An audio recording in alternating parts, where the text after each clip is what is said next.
The Hagmann and the Hagmann Report for today. It's a live broadcast. It is October 17th, 2014. Folks, I want to remind everyone that portions of tonight's broadcast is sponsored by NatureBox. NatureBox ships great tasting, healthy snacks right to your door. Forget the vending machine, the snack aisles. Start snacking much smarter with healthy, delicious treats. Oh, much like dark cocoa almonds, for example. Support this broadcast by ordering a free, that's right, free NatureBox sampler box at naturebox.com/CFP radio, or just simply go to hagmanandhagmann.com and locate the NatureBox graphic, and then that's all you need to do. Hit that, and that'll take you right to naturebox.com/CFP radio, where you can order your free NatureBox snacks as desired. Ladies and gentlemen, we've got a great show for you tonight. Nathan Leal is scheduled to be on, of course, for new listeners. Thanks for checking in with us. We appreciate hearing from where you're at. I want to say hello to Sue out of Idaho and Mark out of Mark K, just to be a little bit clearer, listening from San Diego, listening live, among others. Folks, we broadcast live each and every weeknight from 8 to 11 p.m. Eastern. Our home base is hagmanandhagmann.com, and we are in studio tonight. We are looking forward to a great broadcast. My co-host, fellow investigator, my son, is Joe Hagmann, and as I like to say, together we are the Hagmann and Hagmann Report. Tonight, of course, so much news, so much information. None of this makes sense, does it? None of this makes sense. If you go on Drudge today, for example, you've got, oh my goodness, what do we have? We've got Mexico failing to allow the Obama Ebola cruise ship to dock at Cozumel, turning that ship away. You've got Peggy Noonan, reporting that this is the administration, although I would not use that word. I would use the word regime, by the Renegade-in-Chief. This is the Renegade-in-Chief's Ebola, his Ebola evasions revealed disdain for Americans. Folks, we've been talking about this. The conservative media is starting to pick up on this. We've been talking about this for some time. Of course, the plan is to destroy the United States of America. Plain and simple. You want fundamental change? You got fundamental change. They're going to burn it all down, baby. Take it right down to the ground. And, of course, that's the goal, the plans of the Illuminati, the fictitious, oh, so fictitious Illuminati, right? It doesn't exist. We're just crazy. Tighten the tinfoil. Of course they do. Of course the power behind the powers that we can see are pulling the puppet strings. Otherwise, well, none of this would make sense. But it does get it through the prism of biblical prophecy, scripture, and, of course, the playbook of the Illuminati. I just want to say before we get going here, folks, don't forget, next week in Caldwell, Idaho, Augusto Perez is going to be appearing October 24th, 25th, and 26th, Caldwell, Idaho, the Valley Church. Fire in the Valley, reaping the harvest. We will not be there, but Augusto will, and if we could, we would, but we can't. I just wish anyone near that area or who wants to meet Augusto, my goodness, that would be a tremendous opportunity. It's going to be a life-changing opportunity, I think, for some. And then, of course, next month, November 14th and 15th, you can catch us in Dublin, Ohio, Columbus, Ohio area. An easy drive for many people if you choose to go. We're going to be at the Prophecy Forum, the conference there. Information via our website, hagmanandhagmann.com. So now that I've done the housekeeping for this portion of the broadcast, Joe, welcome to the studio. You were here bright and early doing all sorts of radio interviews, and interesting to just sit there and watch you do the radio interviews. And while I did my work as well. So it's good to have you. Good to see you. Good to be here. And I did do a 2-hour interview earlier, and it's funny, I was talking on this interview, and I have my dad in the background, giving me thumbs up and cheering me on, saying words that I should incorporate into what I was saying, or giving me the thumbs down and booing from across the room. So it was fun. Hey, I'm a dad first, right? I'm still a dad. Folks, tonight, Nathan Liao will join us, and we'll be talking about the Illuminati, the plans. Just let me remind you of something. The lyrics, the Dark Horse. Oh no, Juicy J and Katy Perry. Oh Juicy no. J? What's that? Yeah, the featured artist Juicy J with Katy Perry doing the Dark Horse song, if that's what you want to call this. I would call it a spell incantation. Of course, we saw this at the Grammys, did we not? Katy Perry and Juicy J, this duet, not like Bogey and McCall or whatever, but no, this is something different. Here are the lyrics, folks, and isn't this prophetic? Oh no. Juicy J comes in. Yeah, y'all know what it is. Katy Perry, Juicy J, let's rage. Katy Perry. I knew you were. You were going to come to me, and here you are. But you better choose carefully, because I'm capable of anything and everything. Make me your Aphrodite, or Aphrodite, if you prefer. Make me your one and only, but don't make me your enemy, your enemy, your enemy. So you want to play with magic? Boy, you should know what you're falling for. Do you dare to do this? Because I'm coming at you like a dark horse. Are you ready for a perfect storm? Perfect storm? Because once you're mine, there's no going back. Mark my words, this love will make you levitate. Like a bird without a cage, but down to earth. If you choose to walk away, don't walk away. It's in the palm of your hand now, baby. It's a yes or a no. No, maybe. So just be sure, before you give it all to me, give it all to me. So you want to play with magic. Boy, you should know what you're falling for. Baby, do you dare do this? Because I'm coming at you like a dark horse. Are you ready for a perfect storm? Perfect storm. Because once you're mine, love tripping, there's no going back. And then Juicy J comes in. She's a beast. I call her karma. Come back? She eats your heart out like Jeffrey Dahmer. Be careful. Try not to lead her on. Shorty's heart is on steroids because her love is so strong. You may fall in love when you meet her. If you get the chance, you better keep her. She's sweet as pie, but if you break her heart, she'll turn cold as a freezer. That fairy tale ending with a knight in shining armor, she could be my sleeping beauty. I'm going to put her in a coma. Ooh. Damn, I think I love her. Shorty's so bad. I'm sprung and I don't care. She ride me like a roller coaster, turned the bedroom into a fair affair. Her love is like a drug. I was trying, hit it and quit it. But little mama's so dope, I messed around and got addicted. Then Katy Perry comes in with the finale. This is better than the music. You like this? Yeah. I got some requests. Yes.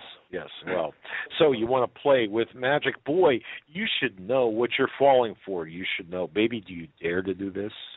Because I'm coming at you like a dark horse, Are you ready for a perfect storm, a perfect storm? Because once you're mine, there's no going back. Ladies and gentlemen, I submit to you right now, as we are knee-deep in the headlines about Ebola. Soldiers get just 4 hours of virus training. Non-American victims coming to the USA for treatment. Vomit scare at the Pentagon. CDC tells New York City, you better get ready, because I'm coming for you. I'm coming at you like a dark horse. We've got a hospital worker in quarantine on a cruise ship. Mexico turns away that cruise ship like a red-headed stepchild. Yes, all of these headlines, outbreak causing people to change travel plans. Staff in Texas asked to avoid public spaces. Prepping goes mainstream. And, of course, the coup de grace. The new Obama czar has no medical or health background. Why would he? Folks, want to alert you to stevequayle.com. That's stevequayle.com. Go to stevequayle.com. On the upper right-hand side, there's a link to his Ebola page.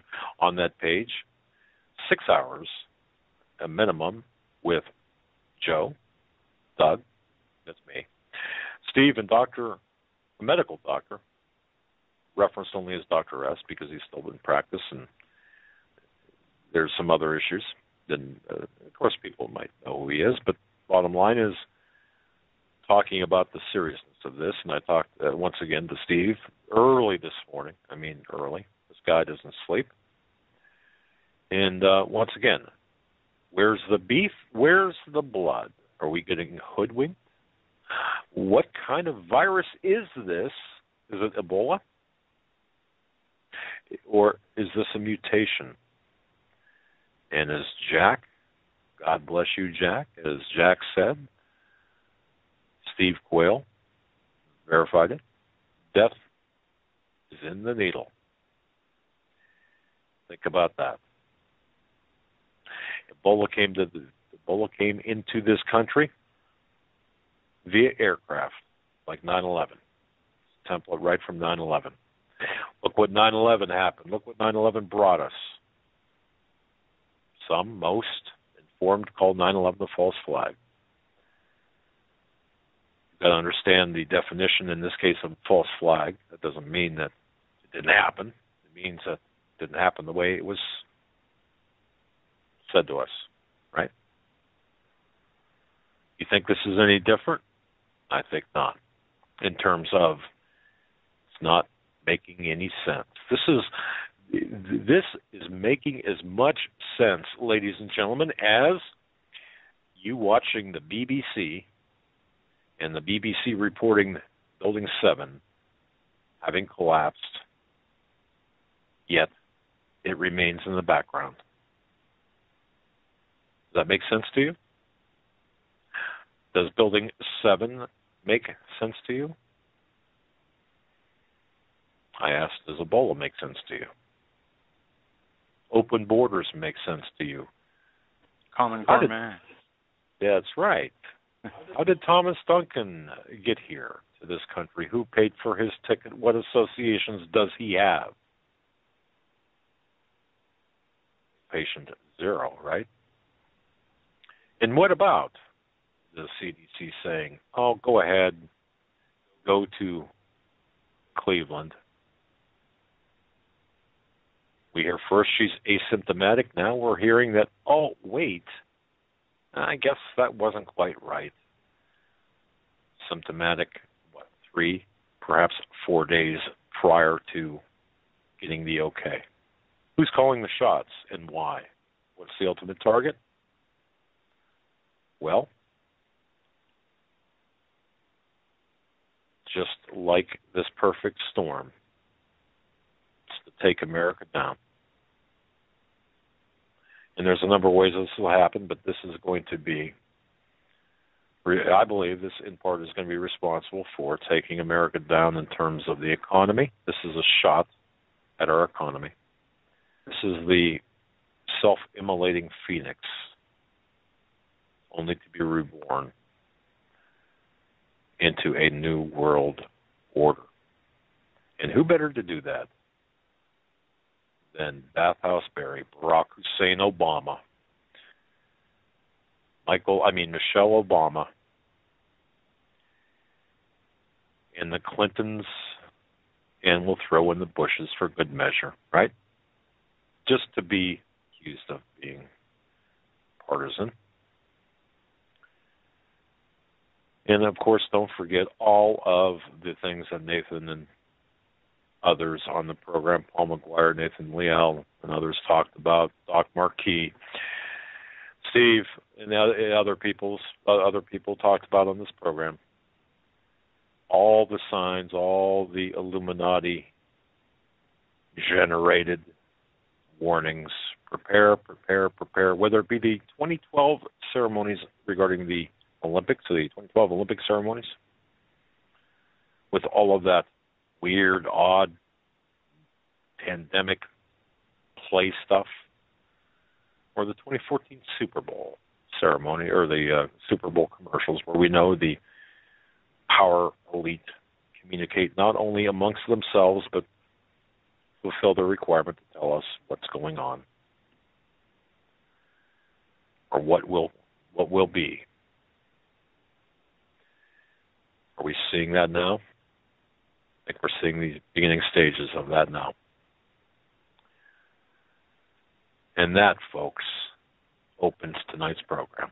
Nathan will be joining us at any moment, and we do have a few pieces of news that we should hit while we are waiting for Nathan to come on. And I'm just pulling up my notes here. This is from an Ebola story, excuse me, that I found very interesting. Wait a second. Give me my N95 mask. There was a cough here in the office. We have to declare a state of emergency. There was a cough in the office. Call our local clergy response team to get a hold of the administration. I would love to be quarantined or sent to my house to be a prisoner of my house. That would be a vacation. So, yeah, you get on the horn, I would call see something, say something line. Maybe three-way it into the DOJ and CDC. I don't know. Who do you call? Do you call your local authorities when you want to report someone for quarantine, or do you call, state police? Is it a FBI issue? We need to figure out, since obviously this huge pandemic sweeping across the nation will not stop at any cost, we might as well learn the protocols of enforcing their authority and turn over all our sovereignty and power and rights to the United Nations and their Universal Declaration of Human Rights. What are you doing? Learning how to look at a cell phone there? No, seriously. This headline: a passenger died on a Nigeria to JFK flight after vomiting fit on Thursday. Top lawmaker officials gave the corpse only a cursory exam before declaring the victim did not have Ebola. Representative Peter King, and yeah, this passenger went into a vomiting fit on a plane from Nigeria to New York City and died during that flight. Between 70 and 100 passengers arrived at JFK from the Ebola-stricken countries of Liberia, Sierra Leone, and Guinea, and they had access to public restrooms and mingled with other travelers before their first screening. Given the high volume of travelers at JFK, it's essential that extraordinary measures are taken to intercept possible Ebola-infected passengers while keeping the public and first responders safe. That's what Representative King said in a letter to Homeland Security and to Customs Commissioner Gil Kerliquist. These individuals transits the airport with the rest of the traveling population, including using the restrooms.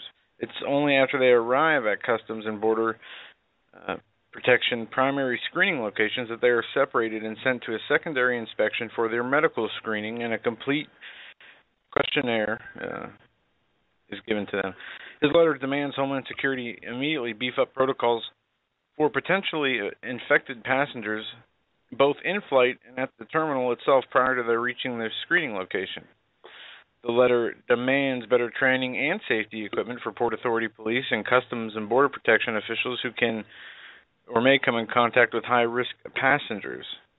The unnamed passenger, age 63, boarded this flight Wednesday night out of Lagos, Nigeria, which had 19 Ebola cases this year, though no new cases in the past month. And yes, it's longer than that. I did some research. In Nigeria and Sierra Leone, this was the biggest area of, Lagos, is third largest city in the world, 21 million plus people live here. They had 19 Ebola cases, and for 2 months they have had no new cases, which I found very interesting. There is something... No new cases for 2 months. In Nigeria. Now, somebody, as we went through some statistics yesterday and the day before, is really doing a number to cause fear, or whatever they're trying to accomplish by this. Maybe just confusion. That's what it seems to me, that it is a complete train wreck. You have the media, controlled media, giving every angle sensationally. Controlled media. Yeah, promoting the fear from many different viewpoints. Then you have others in the media, making jokes about Ebola and how it spreads, and you have others who are kind of waiting to see, I think, what becomes of it before they make an assessment. I hear the arguments on different talk shows: is Ebola a bigger threat to the U.S. than ISIS? Stupid things. Climate change is more of an enemy than Ebola. So is this a social conditioning exercise on a massive scale, monitoring responses on social media and however they monitor these, whether private conversations or public posts, seeing what people say, how they react, what other conspiracy theories come from the stories that are put out. We have had listeners send us information and videos that the crisis actors are involved in some of these West African countries, and that Ebola is not the actual threat. The vaccine is the threat, or whatever that treatment that they get. Ultimately, that will be. Yeah. But ultimately, I believe that will be. If I remember correctly, the vaccine isn't available. There is no Ebola vaccine. There will be. But who? There will. But they are. I remember this in Liberia. I don't know when or how long ago it was. I thought this yesterday. One of the articles said the Liberian citizens believed Ebola was not real, that it was a hoax, and that the quote-unquote cure was what was really infecting people. And I'm going to do some research here real fast, as soon as Nathan comes on, to find out what are the standard protocols for treating Ebola, if there is a vaccine, if it's available, and what feds request production plans for Ebola drug. This is a article today from Yahoo News or AP. U.S. requests production plans for Ebola drug ZMapp. They've submitted advanced biology laboratories to submit plans for producing the experimental Ebola drug, which ran out after it was given to a handful of medical workers who contacted the disease in West Africa. The task order issued on Thursday by the Biomedical Advanced Research and Development Authority asked that the detailed plans, including budgets and timetables, be submitted by the 10th of November. It goes on to say that this will, and tobacco is a part of this. For some reason, tobacco is one of the main ingredients that heals Ebola, or is used to combat it. Using mammalian cells, a more traditional technique than the tobacco plants used to produce these ZMapp vaccines. Anyway, so the U.S. government is working with partners around the world to develop this vaccine, multiple vaccines, and other therapeutic measures to prevent and treat Ebola. 3 advanced labs in the U.S.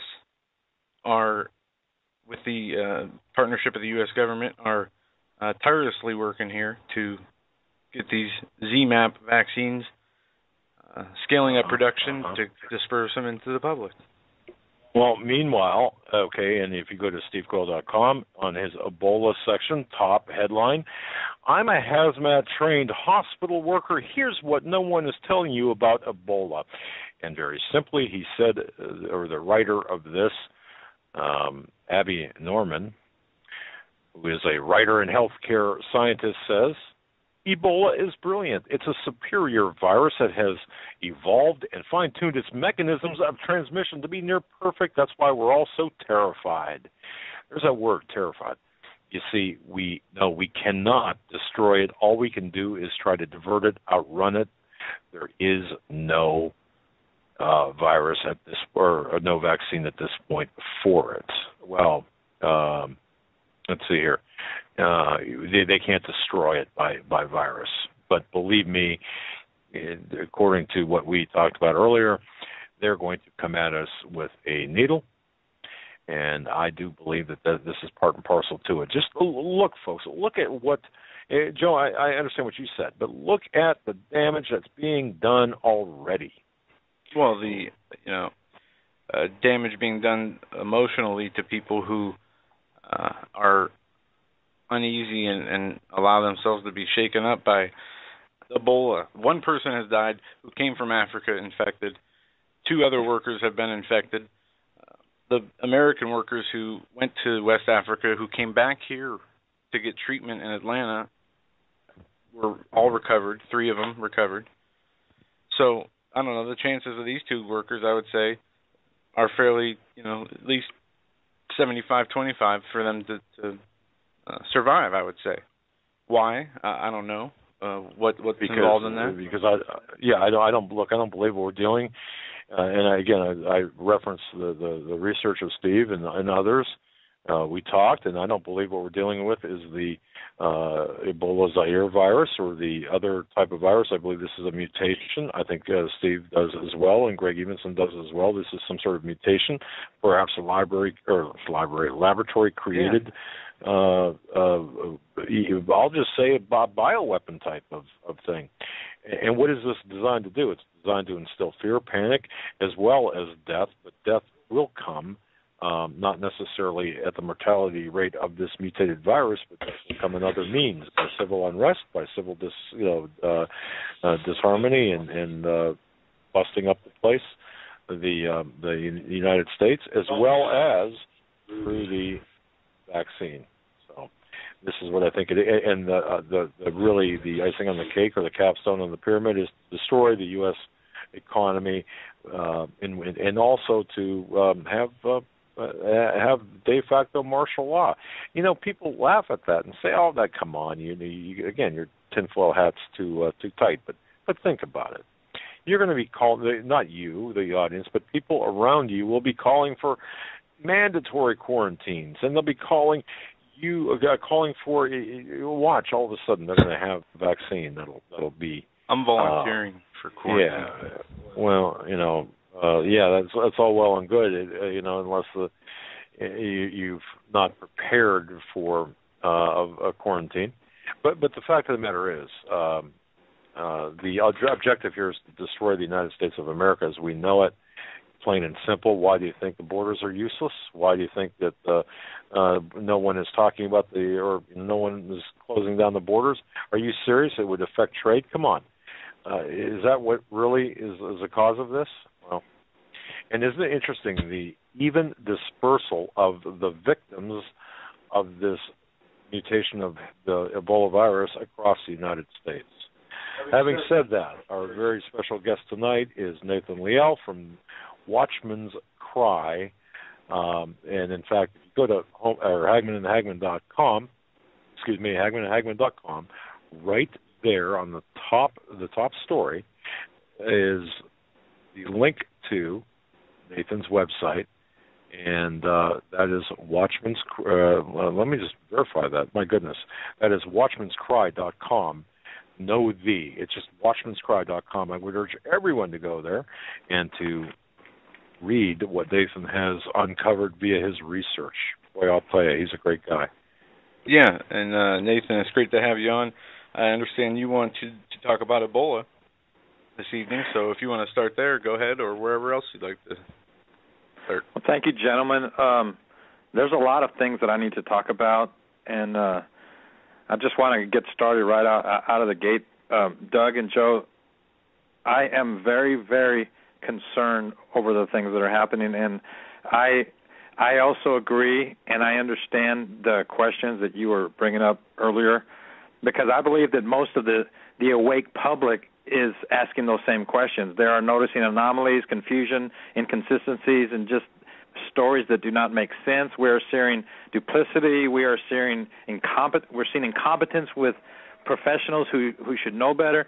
So things do not make sense right now, and I think a lot of the general public is starting to notice that, and the ones that are awake are especially starting to notice that. So the question is, when we look at all of these weird anomalies,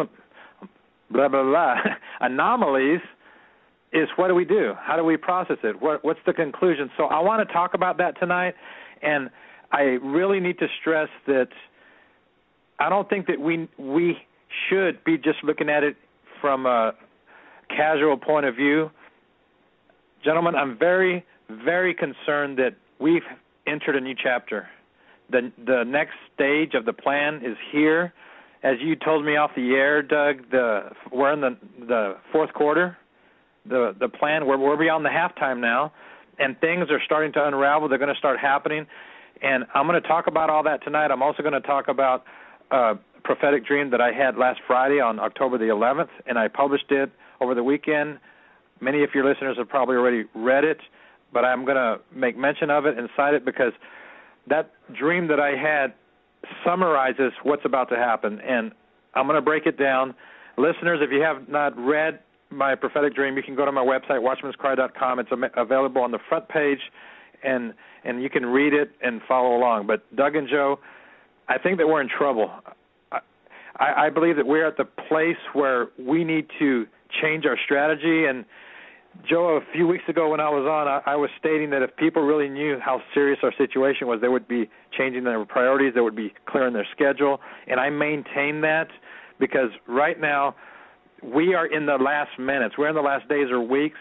And when we're finished with this show, I'm going to leave everyone and the listeners with a challenge that whatever it takes, ladies and gentlemen, you need to be planning for either your exit plan or your sheltering in place plan, your survival plan, your longevity plan, your endurance plan. It has to start now. You need to start acquiring the things you've been putting off that you've just talked about. Don't let the things that we talk about in this program just be dialogue and talking points after the show's over. Meetings have to take place with family members. People, husbands and wives, need to talk to one another. You have to rearrange the schedule, ladies and gentlemen. Get food, get dried food, whatever it takes. Doug and Joe, we are at a place that's going to get weird. That's the best way I can sum it up. It's going to get weird, and not only weird, it's going to become chaotic, and mayhem is at the door. So, you know, it's amazing. We've been doing this thing for how long? How many years have I been up on the wall, and how long have you been doing this, Doug and Joe, and the many guests that you have had that have brought another portion of what's going on and the things to come?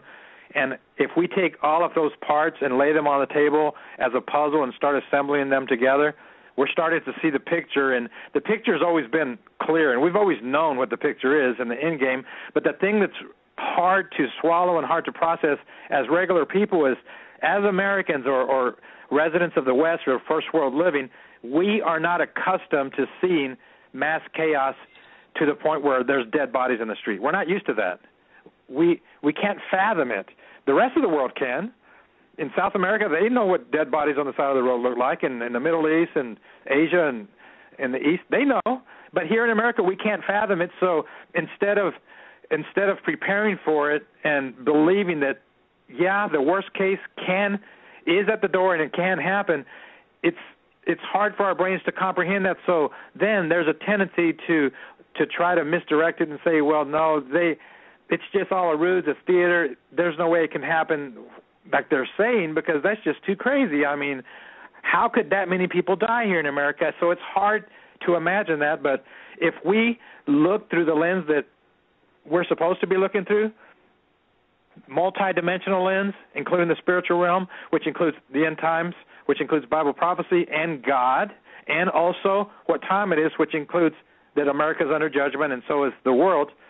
If we look through that lens, then we have to include that there are more players involved and that things are beyond our reach to comprehend. So when we do that, then it opens up a whole new challenge, but then it provides answers. And so tonight I'm going to present a lot of information from that point of view. And I just hope and pray, Doug and Joe, that we are able to go and to continue what we're supposed to do. The wise man sees the evil coming in. He prepares himself. I want to just start out by just addressing what you have already started, Doug, about the Illuminati and the Olympics and the Super Bowl. And, you know, for the last few years I've also been dissecting that and talking about the telegraphing of the warning. They let us know what they're going to do. And during the Olympics, they showed the beds on the field. They showed the sick kids on the field. They showed the nurses and doctors who became zombies. If you can remember those images, they were. But Nathan, we were crazy for bringing that up. Oh my goodness, we were called nutcases for even bringing that up when this what we saw there was so disconnected from the Olympics. It was a clear-cut message to us. So go ahead, Nathan. I didn't mean to interrupt. You're exactly right, Doug. We were mocked and we were scoffed as well as our colleagues. I guess that's just the way it is. The mocking and the scoffing is part of the equation. But the Olympics telegraphed that health was going to be involved. Now, why in the world would Summer Olympics even show the images that they did? It made no sense. But they did it. And they let us know what was going to happen. They let us know that public health, public welfare, the government, the nanny state, because Mary Poppins came down out of the sky and saved the day when the nurses and the doctors were sick, they arrived. But before that, we saw several categories of things taking place in the Olympic demonstration, in the theatrical production. We saw sick kids. We saw children under the control of nurses and doctors. We saw the release of demonic creatures that were running around stealing kids. We saw the horse-drawn carriage, and I believe that was from the movie Chitty Chitty Bang Bang. I had a listener tell me that's what it was from, who was also stealing children.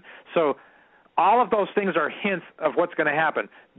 As this story unfolds and as these events unfold, however we want to process them, whether it's a false flag or it's happening on its own or its nature or its evolution of mutated viruses, whatever, the end game, the end result is going to be that the nanny state is going to control everything. They're going to come to the rescue, and also doctors and nurses are going to be involved. Children are going to be involved. So the vaccine is a part of their plan. They let us know that. So, ladies and gentlemen, we have been talking about this for several years, and I have been crying from the wall for several years. God revealed this to me in 2009. I released my Liberty Will Be Decapitated dream on, now get this, Doug, a listener informed me of this recently in an email. I didn't even realize it. They emailed me and they said, Nathan, did you know when you released your Liberty dream was on February the 2nd, 2009, which was the same date of the Super Bowl, 2013, February 2nd, exactly 5 years before. And in that dream, I saw the Statue of Liberty beheaded, and it happened twice. And in the second dream, the hand of God came down out of the sky. He had a sword in his hand, and he chopped off the head himself, meaning this is a divine event. After I sought God days later, for 3 days I sought him, and I asked him, what does this mean? And God told me that major events are coming, and there's going to be a big one that's going to come, and it's going to separate parents from their kids. I've shared that on your program, and I continue to share that. Ladies and gentlemen, that's the end game. That's part of what the New World Order wants. They want to kidnap your children. So what is the remedy? And God gave me the remedy, and we can find it in the book of Lamentations. We're supposed to be on our knees, lifting up our kids, our family, our loved ones, crying out through tears in the night, asking God to protect them. So the strategy for this thing, whether it's engineered or if it's nature on a warpath to humans, doesn't matter. The strategy is the same, and that's to cry out to God. Now, by the way, side note, God is letting this happen. And that's the thing that we cannot allow to sidetrack us. Even though we are seeing that it may be engineered and it's mutating, and I've seen those stories myself, Doug. I have spent hours and hours over the last few days and weeks just trying to make sense of this, and then I go and pray, and the Holy Spirit says, Nathan, get back to the basics. So, ladies and gentlemen, let me say this. Get back to the basics. There's a spiritual thing going on. If we look at the conspiracy, the biggest conspiracy in the history of mankind and creation, it occurred, and we can see the beginnings of the discussion of this conspiracy in the Bible. And it's found in the book of Matthew, chapter 12, verse 14. And it says this. Make note of this, ladies and gentlemen, because even if that man with a clipboard on the tarmac didn't have his hazmat suit on and it makes us confused, Satan wants that. The New World Order wants that. Tavistock wants us to be confused. But we have to see behind the scenes. Matthew 12:14 says, then the Pharisees went out and plotted against him, Jesus, on how they might kill him. So behind the scenes of the crucifixion, there was a plot going on. Behind the scenes of the worst crime in the history of the universe, where they killed our Messiah, which is what God wanted the whole time, because he fulfilled the prophecies of being the Lamb of God, and thank God he did. He bore the cup, he drank from the cup, and he died, and then he rose again, and that's our hope. But that did not happen in a vacuum. It wasn't an accident. It required conspiracy to happen. It required evil men to meet in a closed room session, smoking their cigars, discussing how they were going to play it out. And today we're seeing the same thing. They sit behind the closed doors, and they smoke their cigars, and they plan how they're going to do this.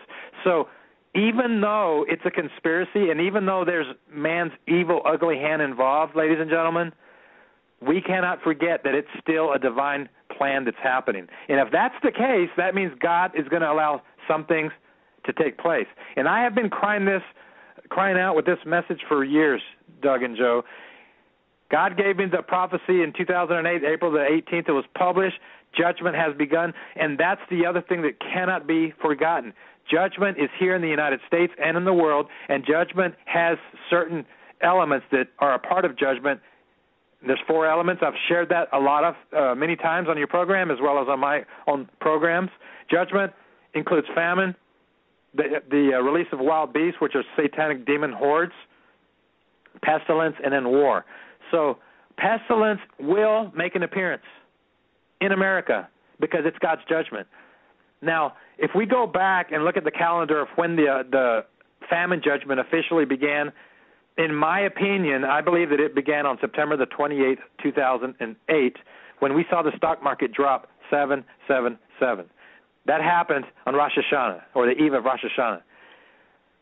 That was a very, very pivotal, profound event, and now we just passed the marker for year 6 of that thing. Now, Joe, the last time I was in your program, I talked about Leviticus 26 and how the 4 judgments occur how God carries out the 4 judgments. And if we look at Leviticus 26, I didn't really spend a lot of time on it. I'm going to be doing another program where I really, really break this thing down.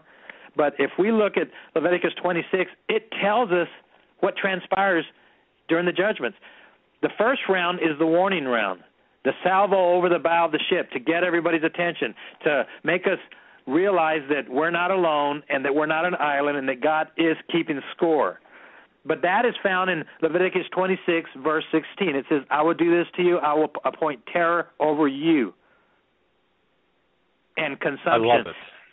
Now that by disease... the way, you did... Go ahead. Nathan, I'm sorry. I was not here for that broadcast, but I did listen to that. You were spot on with Leviticus and about the shot across the bow. I do want to just say this and interject this. Folks, also, and Nathan, however you want to fit this in, do not forget, ladies and gentlemen, Nathan also talked about the Super Bowl 2014. I know this is out of order, but I just want to plant the seed for later on. Remember the words prepare, prepare, prepare. Children were saying that. Children were in the audience.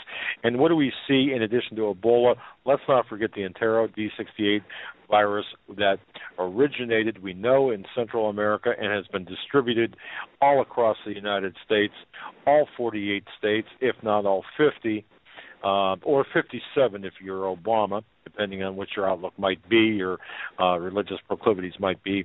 But having said that, Entero D68 was imported into this country as well. And lastly, and I'll turn it back over to you, to bring about the population of large cities, according to the trial run carried out by Pol Pot regime in Cambodia. It's interesting that this is one of the plans to bring about the depopulation of large cities here in America, as indicated by the targets or the plans of the Illuminati Committee of 300. That you can read about in just about any publication, and also referenced by Dr. John Coleman and talked about by Nathan Leal from Watchman's Cry. Nathan, thank you for allowing me to interject that. You go right ahead, sir. And thank you for bringing that up, because I want to make a comment on that in a moment. I wrote that down so I don't forget. But what I was saying is the first wake-up call from God is terror, and 9/11 was that. It was the wake-up call. That's Leviticus 26:16. I will appoint terror and wasting disease or consumption. If you look up that word consumption, it means a disease of the lungs. And 9/11 has killed how many hundreds or even thousands of people since then? It's not on the news. It's not reported. But a lot of people have died. And a fever which shall consume the eyes and cause sorrow. A lot of people have died, and the sorrow has not stopped. But America didn't change. Now, they cried for 2 weeks after 9/11, but then everyone went back to their regular business. So God gave us some grace, and then on September 28, 2008, the next phase started, and that's verse 18. If you don't obey me, then I'll punish you 7 more times, and I'll break the pride of your power and make the heavens like iron, your earth like bronze. Your strength shall be in vain, your land shall not produce its fruit. That's famine right there. We have seen the economic hardship of America for the past 6 years, without a doubt, without question, and we're also seeing the drought in certain portions of the country. And then God says, I'm going to let you figure it out and repent, but if you don't, then it's going to get 7 times worse. That's verse 21. I will bring on you 7 times more plagues according to your sins. Since 2008, the sins have not decreased, Joe and Doug. They have increased in America. The embarrassment, the scorecard of our virtue is an embarrassment to the world, because America now takes pride in being a prodigal. America takes pride in stepping on God and laughing at his statutes. The gay marriage agenda has spread throughout the country, and now it's just a part of regular living. It's a part of regular life. But it's not just that. It's all the areas of our embarrassing the virtue scorecard that is on record now. So because America hasn't repented, the next phase is starting. Verse 21, ladies and gentlemen, the plague, 7 times worse. And the plagues are going to be according to our sins. So there's a lot of sins that we have. The aborted babies, just go down the list. I don't want to digress with that. We know that we're in a mess, but that's where we are. So God is going to let this happen, 7 times more plagues. And also, this is going to be a 2-part a 2-part episode of the next phase. I will also send wild beasts among you, which shall rob you of your children, destroy your livestock, make you few in number.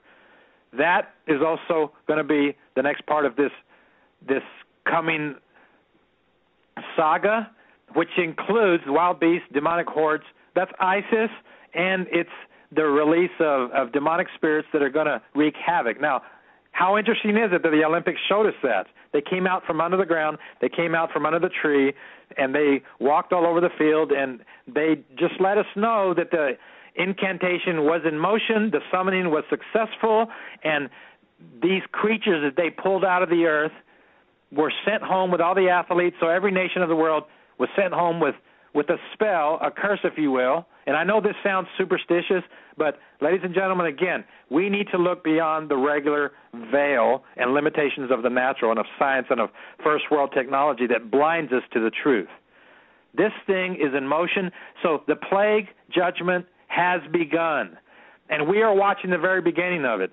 So for us to, and here's the hard part, Joe and Doug, if we stay in the confusion of, but it looks like it was made in the lab, that part doesn't matter, because the end result is still going to be what God allows.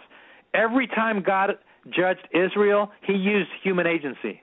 He brought the sword from the Philistines, the Canaanites, and all the parasites that lived next to Israel, the Babylonians, Egyptians, etc. He used other humans. And before the judgment arrived, where those people crossed the borders of Israel and wreaked havoc and started whacking people and shedding blood, there was a plan that was already in motion with the enemy. Weeks before, months before, they were sharpening their swords. They were getting their muskets ready. They were making the gunpowder, if you will. When God sends a judgment, he starts behind the scenes, so the enemy begins to sew their uniforms together and prepare so that when they invade, they're going to be successful. So behind the scenes here for us right now, yeah, maybe there is in Fort Detrick, Maryland, in some laboratory, a mad scientist cackling while he makes his latest concoction of a Ebola mutation that's going to wreak havoc on America. But that doesn't mean that God's not allowing it, and that doesn't mean that God is not making it happen. So, ladies and gentlemen, it is God's judgment. We are seeing it happen. Well, Nathan, those people were good people that died. Duncan was a good man. Some of those people were even missionaries. That is part of to try to figure that part out is in God's department. And I can't answer all of those questions, because we can even read in the book of Ezekiel many times when Ezekiel was trying to warn Israel, and Jeremiah said the same thing, the righteous will also fall with the unrighteous. That's in God's department.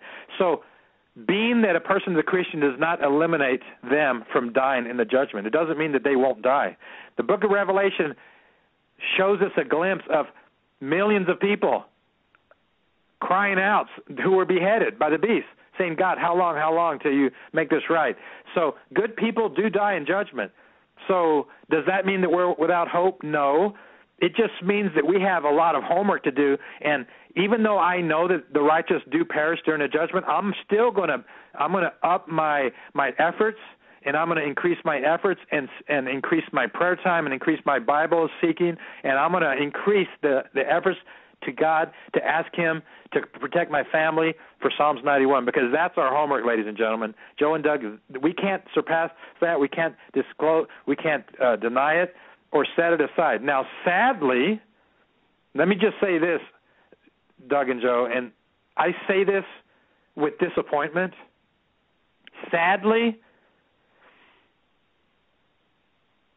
many of the people that listen to this program, when this thing really gets going, are going to die. And many of the people that are awake and they love to listen to Alex Jones and Steve Quayle and you and me, they're not spiritually ready, and they haven't even lifted a finger to be spiritually ready, even though they hear me talk about these things on my programs. And the hunger for spiritual readiness is not even close to what it should be among our listening audience. That means most of you that are listening, ladies and gentlemen, there's a huge portion of you that aren't ready, and most of you aren't even hungry to get ready. And I find that disappointing and sad. Now, how can I say that? That's a blunt statement. How can I say that? Here's how. Here's how I know this, Doug. Because when I send out a program, a News from the Wall program, my News from the Wall programs are about the quote-unquote things that are coming, doom, if you will, the scary stuff. When I send out a News from the Wall program, I have the logs, and I see how many people click on the program to listen to it. And it's the majority do. They want to listen to the scary stuff. But when I send out a sermon that talks about repentance, and it talks about us having to look in the mirror and face the true reality of our condition, that we are undone and that we are a mess and that we are a disappointment to God and a disappointment to our families as fathers and mothers, as parents, that we are failing, when I send out a message that tells people how to fix that, the numbers of people that click on the sermons are maybe a third, Joe and Doug. People would rather hear doom than how to fix their soul. And ladies and gentlemen, I'm speaking to every one of you. Shame on you. God is going to hold us accountable. And for those of you that are so stubborn that you would rather just get scared and eat your popcorn and then talk about the scary stuff and wonder how it's going to play out, instead of getting on your knees after the show and crying out to God and telling him you're sorry for the sins that are trailing behind you, that's an embarrassment, ladies and gentlemen. And I am a messenger of God. I am a servant of God, and I'm not going to beat around the bush. The church of God is not ready for what's coming, and that's why God's going to let it happen. That's why God is going to allow tears to be exposed in everyone's eyes. That's why God is going to let the images be before us, because we are not ready, and we have not turned. And when Jeremiah tried to speak to his nation through tears, he begged them, and he pleaded, and he cried out, and he said, people. He cried out to the priests, to the leaders, and he said, priests, please stop it. Stop the things you're doing and turn around and repent. And they didn't do it, and they mocked and scoffed, and they laughed. So, ladies and gentlemen, I bring this message today not from the point of conspiracy and not to entertain you and not to scare you and to leave you with the feeling of just doom with nothing else. These things are happening because God, the God of heaven, the God who created you from your mother's womb, the God who lets you breathe every day and wake up every morning and go to work, the God who allows you to have your spirit to continue another day, to give you another chance to repent. I bring this message so that you can do that before our time is out. Because the bottom line of our situation, ladies and gentlemen, is that we someday, if God doesn't come back, every one of us are going to die. You're going to die someday, ladies and gentlemen. And when that happens, then what? It's going to be too late for a regret. It's going to be too late to fix the mess. It's going to be too late to backpedal and say, well, I guess I could have or I should have or why can't I? It's going to be too late to get past our pride and fix the mess.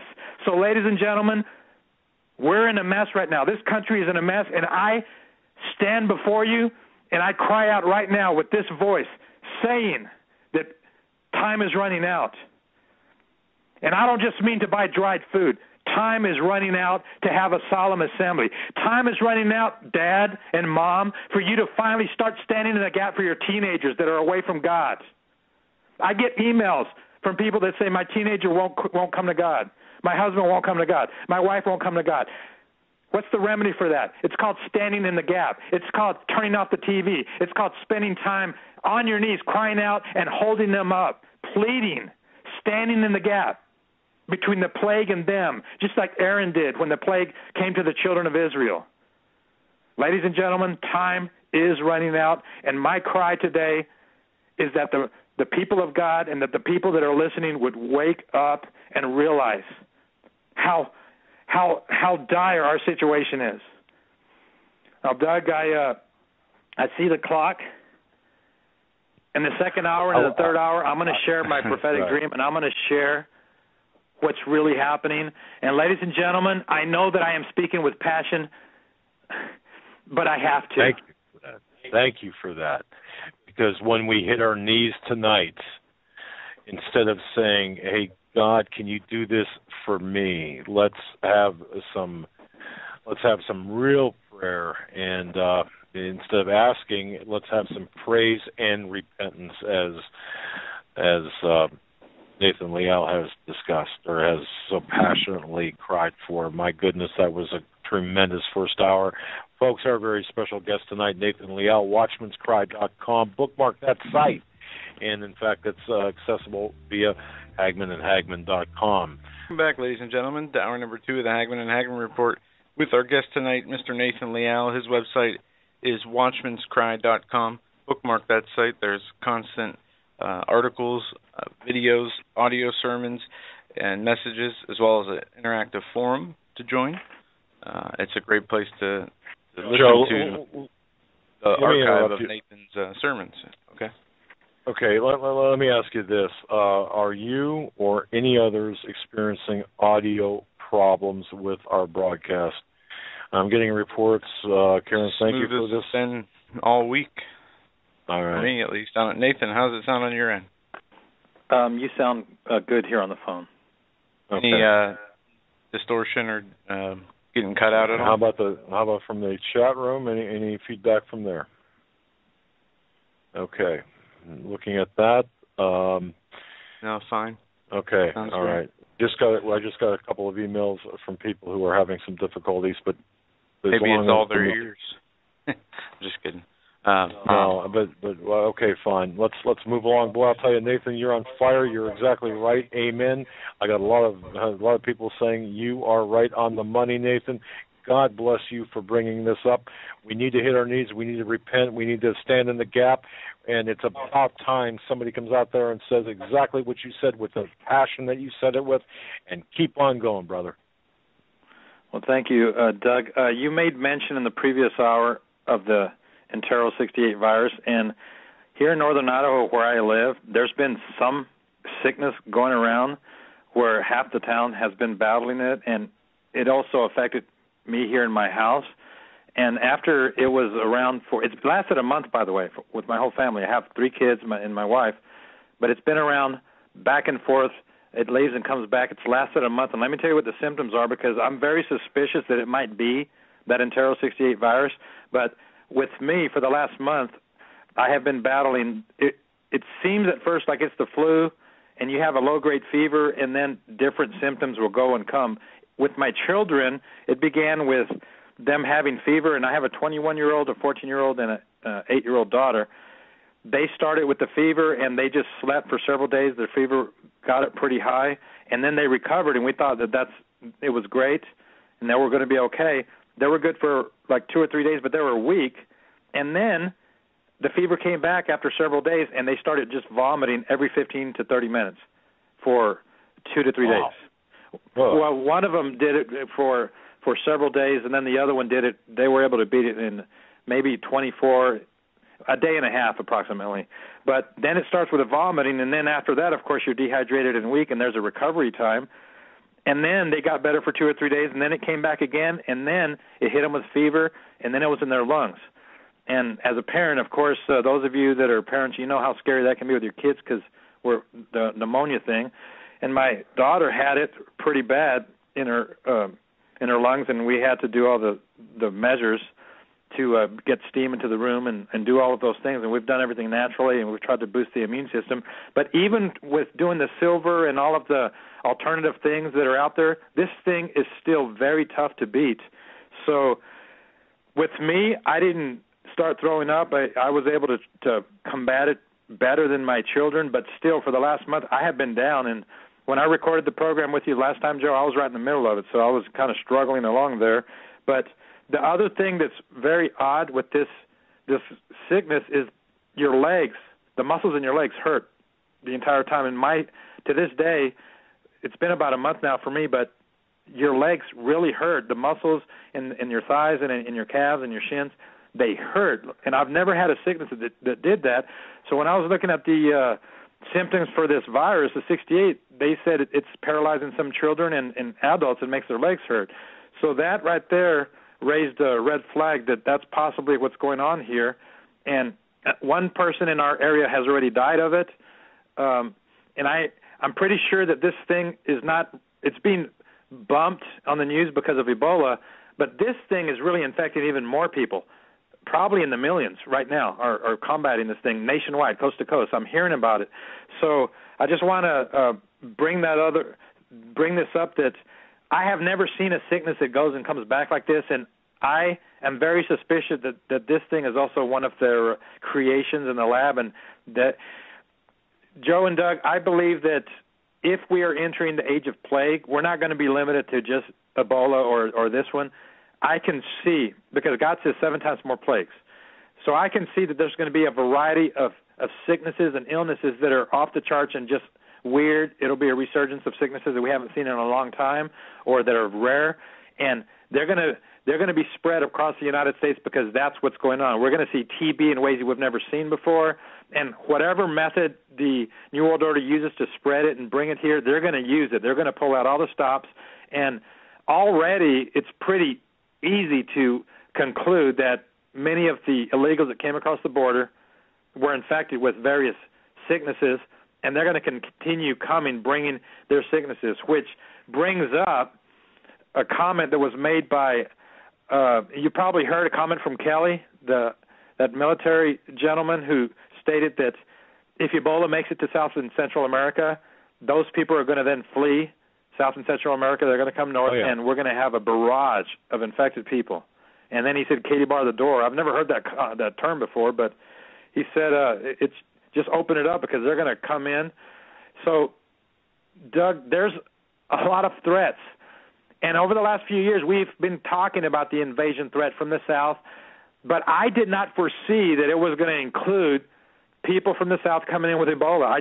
I never thought that. I knew what I was able to hear from the Holy Spirit and what I was able to harvest from the Scriptures about an invasion from the South, and it's part of the judgment. But this thing is very creative. The way it happens is it always takes place in a way that is unexpected and that we don't see and that we don't foresee. I guess that's the way it always is. And so right now we are watching and experiencing the plan and their plan. And in their plan, they have an end game. Now, whether or not this is the end game to depopulate the world, according to the Georgia Guidestones, 500,000 people or 500 million people, and right. Of course, what was that block? Someone placed it up there, and then it came back off. Someone placed a 2014 date on the Guidestones.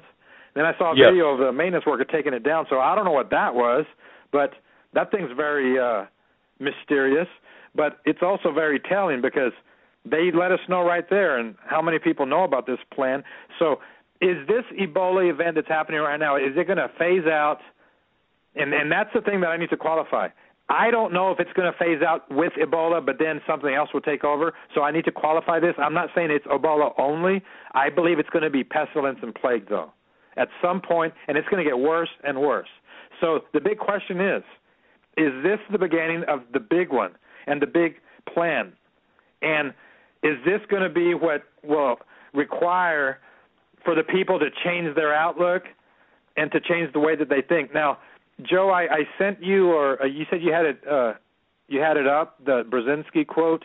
Can we play that?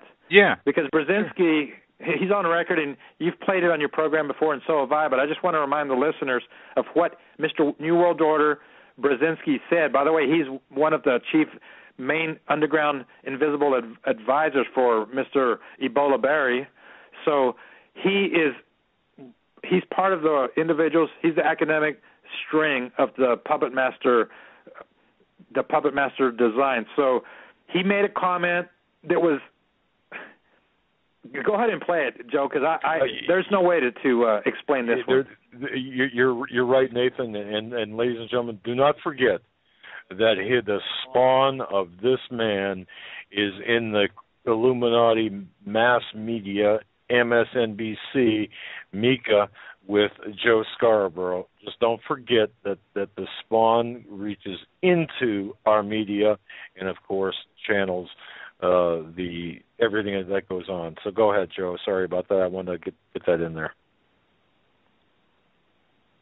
That for the first time in human history, for the first time in all of human history, almost all of mankind is politically awake. And these new and old major powers face still yet another novel reality, in some respects unprecedented.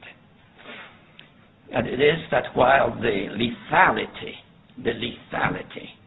of their power is greater than ever, their capacity to impose control over the politically awakened masses of the world is at a historical low. I once put it rather pungently, and I was flattered that the British Foreign Secretary repeated this, as follows. Namely, in earlier times, it was easier to control 1 million people, literally.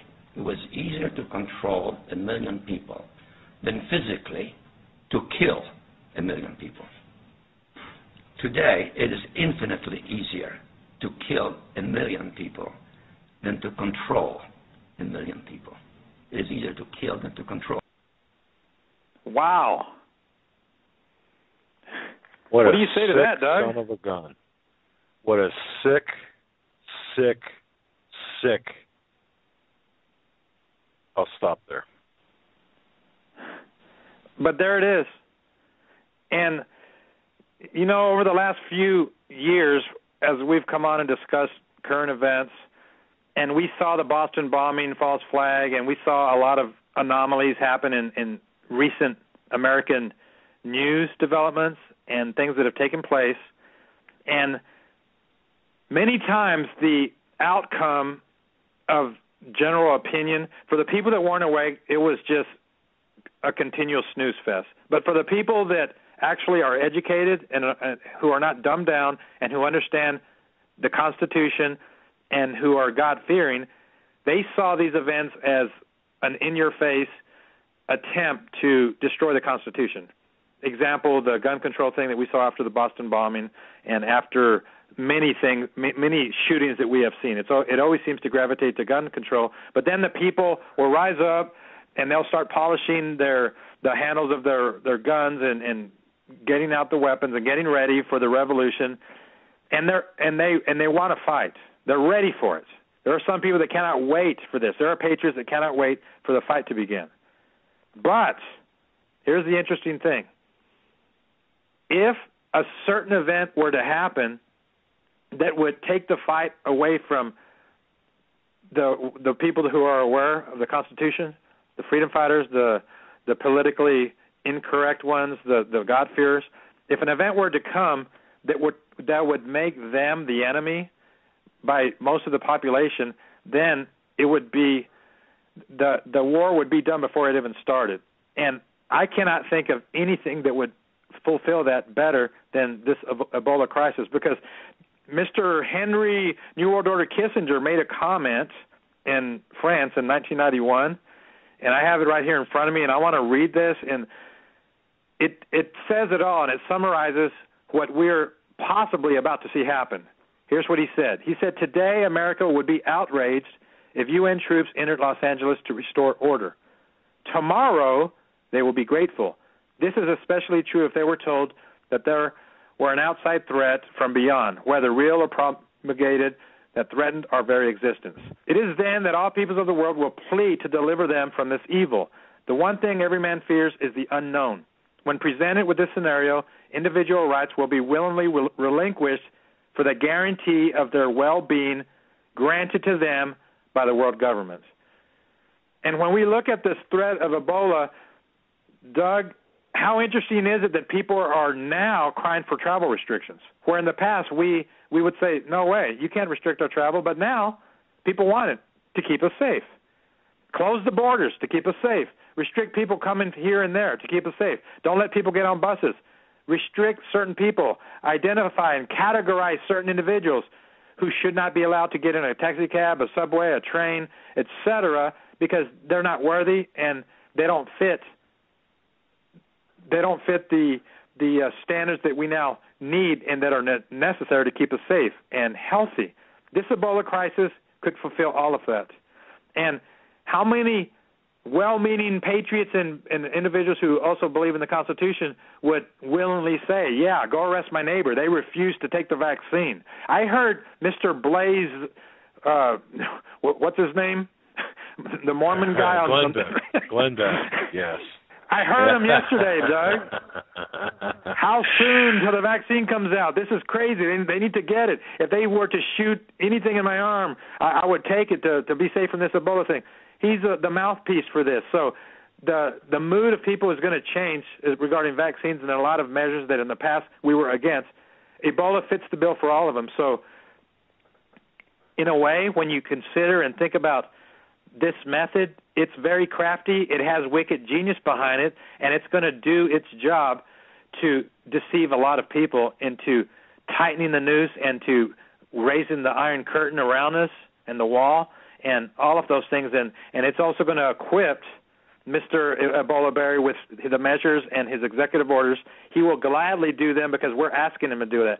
So Mr. Henry Kissinger, in a way, was correct because people do cry out for safety, and we're watching it happen, Doug. Very profound, Nathan. You talked about 9/11, the effects, the psychological effects. We're seeing a replay here of the fear created by 9/11. See something, say something, turn in your neighbor. Let's restrict. Even the conservatives, I was one of them, who cried out for, hey, let's get laws in place so we could fight this enemy, this terrorist enemy already within our borders. Yes, there are, just like today, look, the Islamic enemy is here in America. Yes, but the draconian laws that we have enacted do nothing but curtail the liberties of the law-abiding citizens. So you're going to see conservatives like 9/11 crying out, or so-called conservatives, Christian conservatives, crying out, saying, protect us from this disease, vaccinate us. Yeah, give me the vaccination. And you know what? If you don't take it, you are so irresponsible. This is ripped out of the pages from 9/11, same template, same players, same globalists, same satanic agenda. And, folks, if you don't understand it, and, yeah, you can have Mr. Spaghetti and Chocolate Sauce throwing spaghetti and chocolate sauce all day long and laughing about it and laughing about the inept aspects of the government. That's a reference to Glenn Beck and Stu, his sidekick, I don't know, Red Skelton, and whoever his sidekick was, I can't remember. Anyway, but what we're seeing here is fear as an incredible motivator, and of course, people. We have to understand that, of course, neighbors will turn on neighbors, family members on family members, friends on friends, and this is going to be just incredible. Fear is a fantastic motivator. You can get people to do just about anything if you have the ability to create the right kind of fear. And, of course, the best kind of fear is one that has the ring of truth or the most truth to it. Yes, the Ebola virus is real. The threat of a horrible death is real. But however, look at the bigger picture. I've seen, by the way, and the bigger picture is to rip out our moral identity, our national identity, to destroy this country. And you mentioned it earlier, too, the Tavistock Institute, to weaken the moral fiber of this nation, to demoralize the people, to make us the laughingstock and the shame of the world, and to program the minds of the unwashed and the people who are too lazy or too pre-programmed to understand what's really happening. Go ahead, Nathan. Another comment I want to make, or observation, is what a lot of people aren't considering. The wise ones are and the smart ones are. I'm sure that you've thought of it and you've talked about it. But while the left hand is occupied with Ebola, what's the right hand doing of the New World Order? Ebola is a huge distraction. And while this thing is taking place, you know, Doug, ISIS has not even been discussed or talked about, Russia, China. What else is taking place right now? What troop movements have been taking place? What are we doing with our troops? What are Russian troops, Chinese troops? What war games are taking place? What threats are taking place before our very eyes? But we aren't seeing it. Yeah. ISIS is a threat. Of course, we're talking about the Egyptian god or goddess, Isis. Babylonian goddess Isis. Isn't that name interesting? And they're about to overtake Baghdad. Go ahead. They're releasing their final monetary policy documents on how to disannul and reconsolidate the economy after a currency reset. And that's from the IMF and World Bank. Stealthily planning the destruction of the currency of the dollar that's going to destroy our economy and thereby the economy of the world for a season. And all those things are being worked on and taking place, but even the alternative media is occupied. It's not on the radar. You're exactly right. No, you're exactly right. And what's the right hand doing? I do believe, yes, ISIS indeed a threat over there as well as over here to a lesser extent, but nonetheless a threat. And the right hand of the globalists, I can feel them in my back pocket. What little currency I have, they're grabbing it. I can see it. They're going to bring down the national. I mean, I do believe that the larger picture here ultimately is to bring down America. The target is to destroy this country through the various by keeping us preoccupied with Ebola. The financial collapse will kill us quicker. It'll tear away the social fabric of our country. And you know something, people are going to start, they will start rioting. They're tearing up cities in addition to, well, if there are any people left, or those people who will not correspond with the imposition of martial law. So you're absolutely right, Nathan. And with that, I want to talk about the glimpse that God gave me, a prophetic dream. Ladies and gentlemen, if you've never heard me share these things, I believe that we're in the last days, and this is something that is spoken of in the Scriptures. God does give dreams to people, to humans, not that we deserve them, not that we're great. God gave them to Pharaoh, Nebuchadnezzar. Nebuchadnezzar was not even a follower of God, but God gave him a dream. So a dream does not show the value of the person. It's just God's grace. It's God's willing to reveal what's going on. And for those of you that struggle with this thing, there's no way I can convince you otherwise. But for those of you that understand that this thing is real, then I'm speaking to you. Now, on YouTube, you can go easily to YouTube and type in prophetic dream or dream about this or that, collapse of America, invasion, etc. And there are thousands of people posting their dreams on there. So there's a phenomenon occurring right now worldwide with individuals, with people, not just with me or my colleagues. It's happening everywhere, Joe and Doug. So I'm nothing special. I'm just an individual who happens to who gets visited by these things from time to time. Now, before I had this one, it's been a while, probably 4 months before I had another one, going back 4 months. But recently, God gave me a new one, and I knew this thing was very, very profound. It had so much information on it. It had so much detail.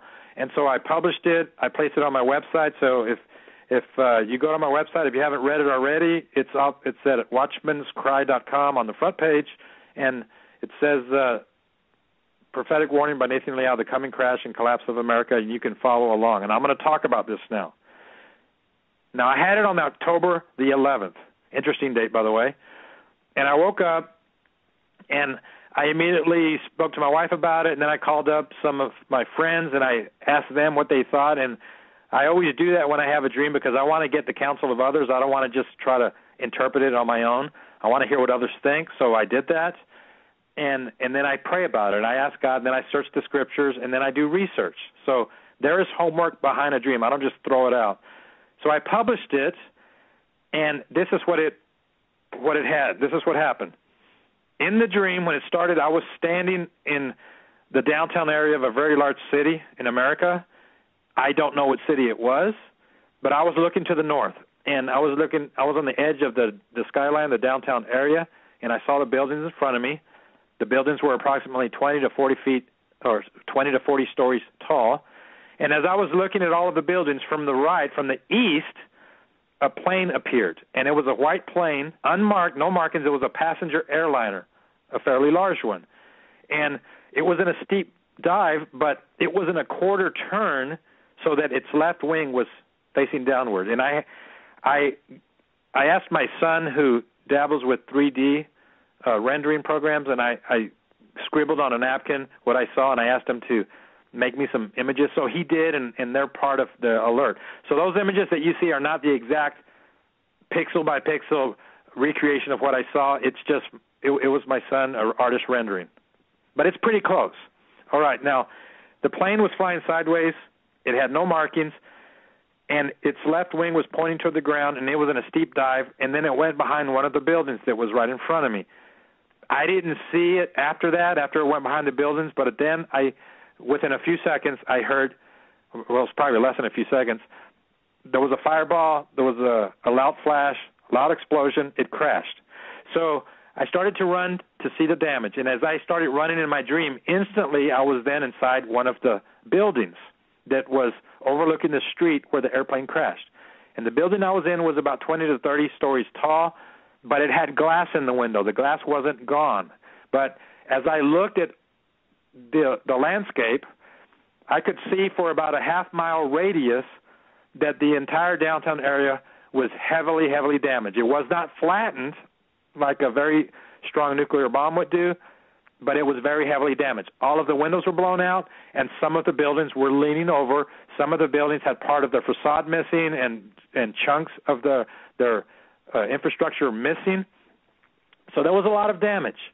And I looked across from where I was at a building that was right in front of me, and this building was very odd, and I could not take my eyes off it. I spent some time looking at it and just wondering what it meant and why it was so.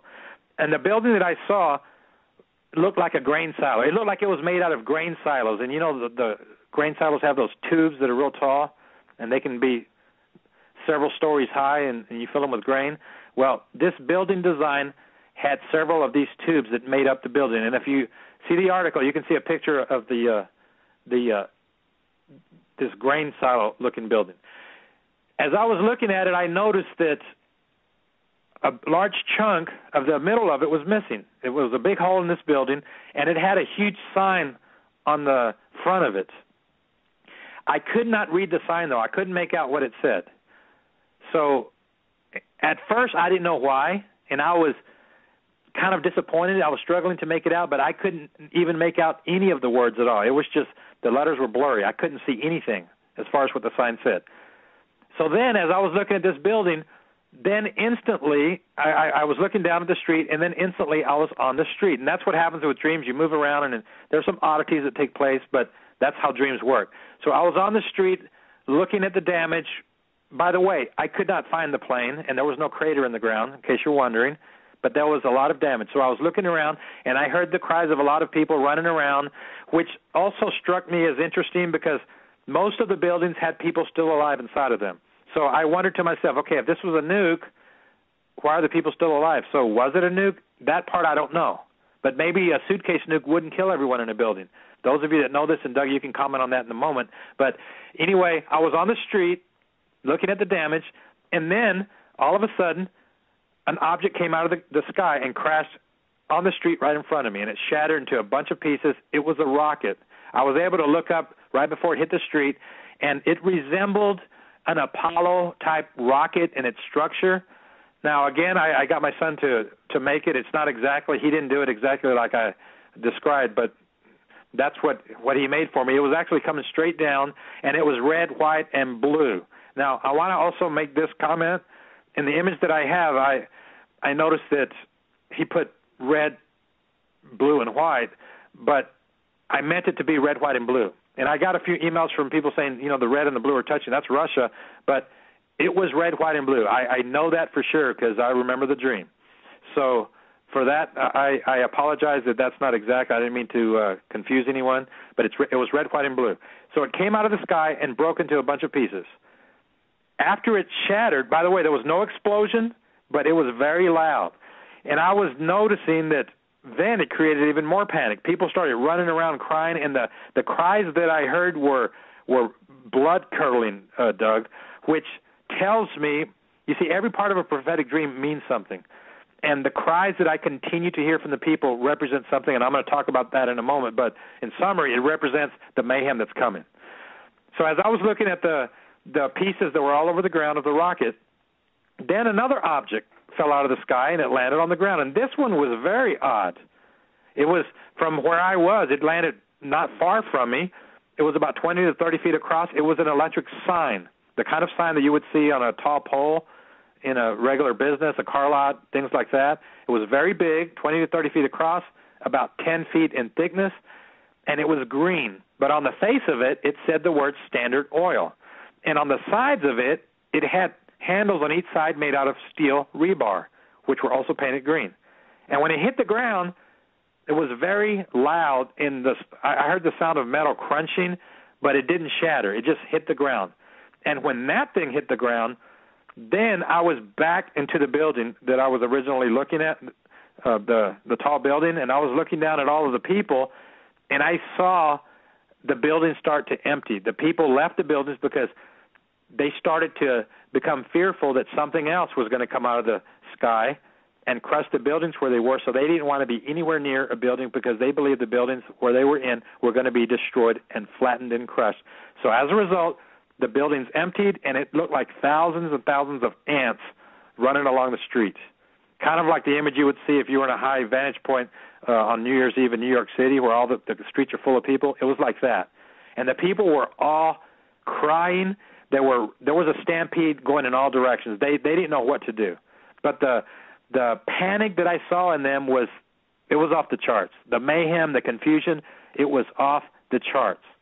And as I was looking at this, I started to wonder, what does it mean? And then, boom, the dream was over. So when I awakened, as I stated, I shared it with my wife. I said, this thing is huge. I don't know what it means, but I then began the process to research it and figure it out. Now, at this point in time, I have summarized a few things with what it means, and I want to say this, and I want to qualify what I'm going to say is with this. It is still a work in process because these things have several layers of meaning. And when a prophetic dream happens, it is not always literal. And in fact, most of the time it's not.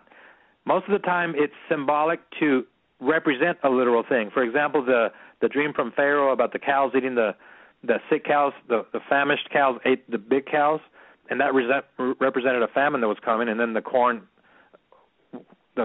vision that he had. Also, we have Nebuchadnezzar with his, which represent the end-time kingdoms, etc. So a prophetic dream is symbolic many times, but there is also literal interpretation mixed in with it. So I want to qualify with that. Now, so far, are we on the same page, Doug? By the way, do you have the images in front of you, Doug? I do, yes. Okay. Yes, I do. Okay. Now, and by the way, as I discuss these things, I am open to your comments and your opinion because, again, this is one of the rules of when God gives a glimpse. We only can see it in part, and we only know in part, and that's why it takes everyone. It takes the brethren. God may give wisdom to someone else. That's one of the ways that God does it, and that's a purpose. That happens on purpose so that one person can't be full of himself. We need the whole body to figure this thing out. So, ladies and gentlemen, if you want to contribute and email things, if you happen to know some facts or parts of history, because I'm going to mention some history in a moment, feel free to email me. Go to my website, watchmanscry.com, and I'm open to that. I welcome it. All right. Yeah, yes. And let me just say, folks who are listening by the computer, please go to Nathan's website, watchmanscry.com. Click on the appropriate link to that dream and look at the images. And as Nathan said, look, we're all in this together. This is your homework assignment. Please help Nathan, help us. Let's all figure this out.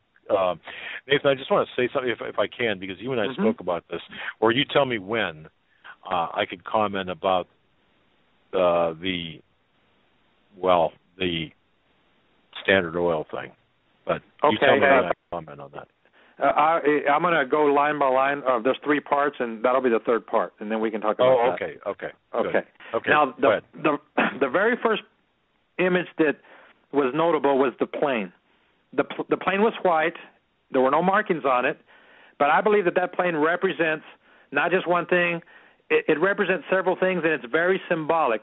At first, when I saw the plane explode, I was thinking to myself, okay, another 9/11, or is there a suitcase nuke in the plane, and that's what this means? And by the way, side note, Doug, I believe that could be a part of this. I really do, because we know that ISIS has already claimed that they're going to do this.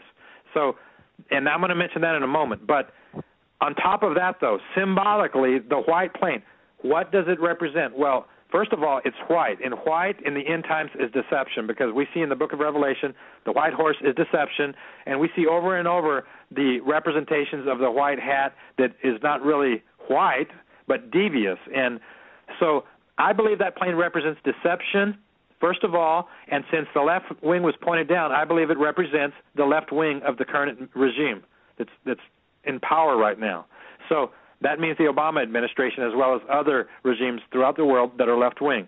And since most of the world is controlled by the left wing, this applies to them. The left wing is going to bring destruction to the United States. And this city could represent many cities. So, number one, ladies and gentlemen, the left wing is going to destroy this country, and they're well on their way to doing it. I don't believe there's an argument about that. If anyone's Democrat that's listening and saying, Nathan, how dare you, blah, blah, blah. You know what, folks? We're beyond an argument or debate on how horrible and embarrassing the current administration is to the history of America. If we survive this thing, this administration is going to go down as the most inept, incompetent. Doug, what are the words? Devious, scheming, untransparent. Satanic, aside from incompetent, certainly nefarious, satanic, Luciferian, globalist, Marxist bastards. Indeed. And I mean that in every sense of the word. Indeed.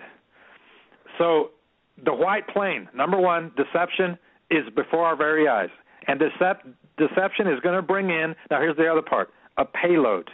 Now, let's talk about the plane and the payload of a plane. The destruction that's going to come to America will be by the transportation that can be provided by a plane or an airliner. Right now we're watching Ebola carry this through. We're watching Ebola being spread throughout the country on airliners and on planes.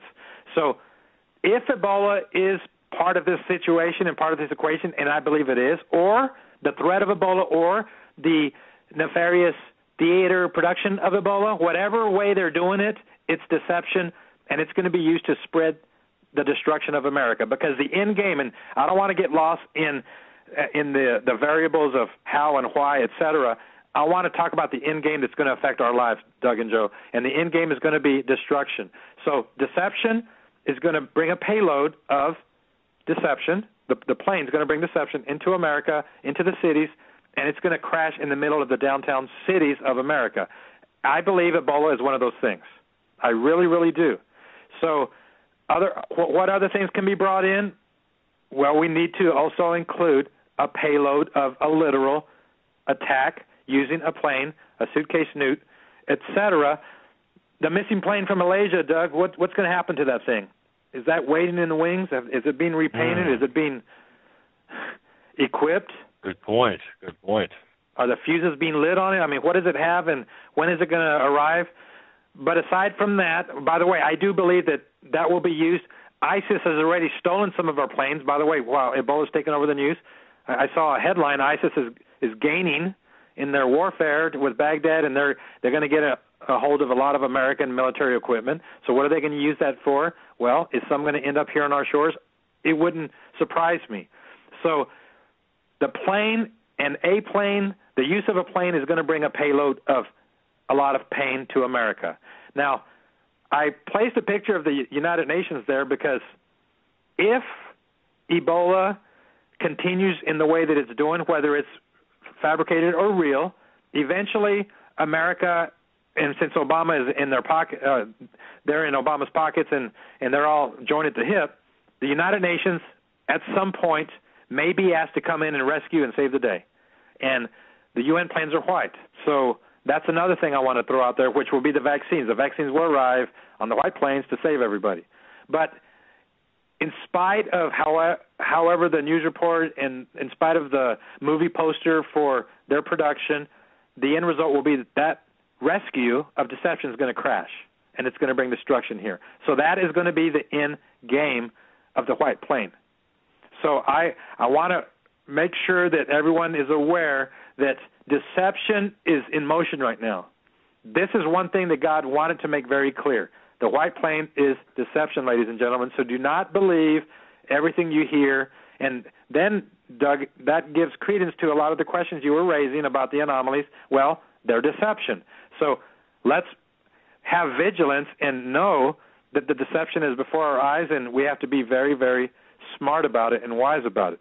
Now, sadly, our family members and loved ones are not going to realize that it's deception, and they're going to think the white plane's the cowboy with the white hat coming to save the day with his posse, but it's going to be far from that, because the end result will be destruction. So the white plane brings destruction, and then also there's going to be a terrorist attack, because as I read in Leviticus 26, terrorism will arrive. I've also read it from Ezekiel chapter 21. Terrorism will arrive when God judges. So after those events happen, the big question is, what will the landscape look like? That was the first hit. Will America turn? Will America repent? I don't think so. So therefore, the next phase is going to happen. What is that? Well, first we have to look at the aftermath. And after the plane crashed, when I was in the building looking down, I saw destroyed buildings. So how do we interpret that? Does that mean that physical buildings are going to actually have their windows broken? Possibly, and eventually. But I also believe that it's talking about the value of real estate. Commercial real estate, downtown areas, is going to be destroyed. We're going to see damage to the markets of downtown areas across the country because of the financial crisis that's going to ensue.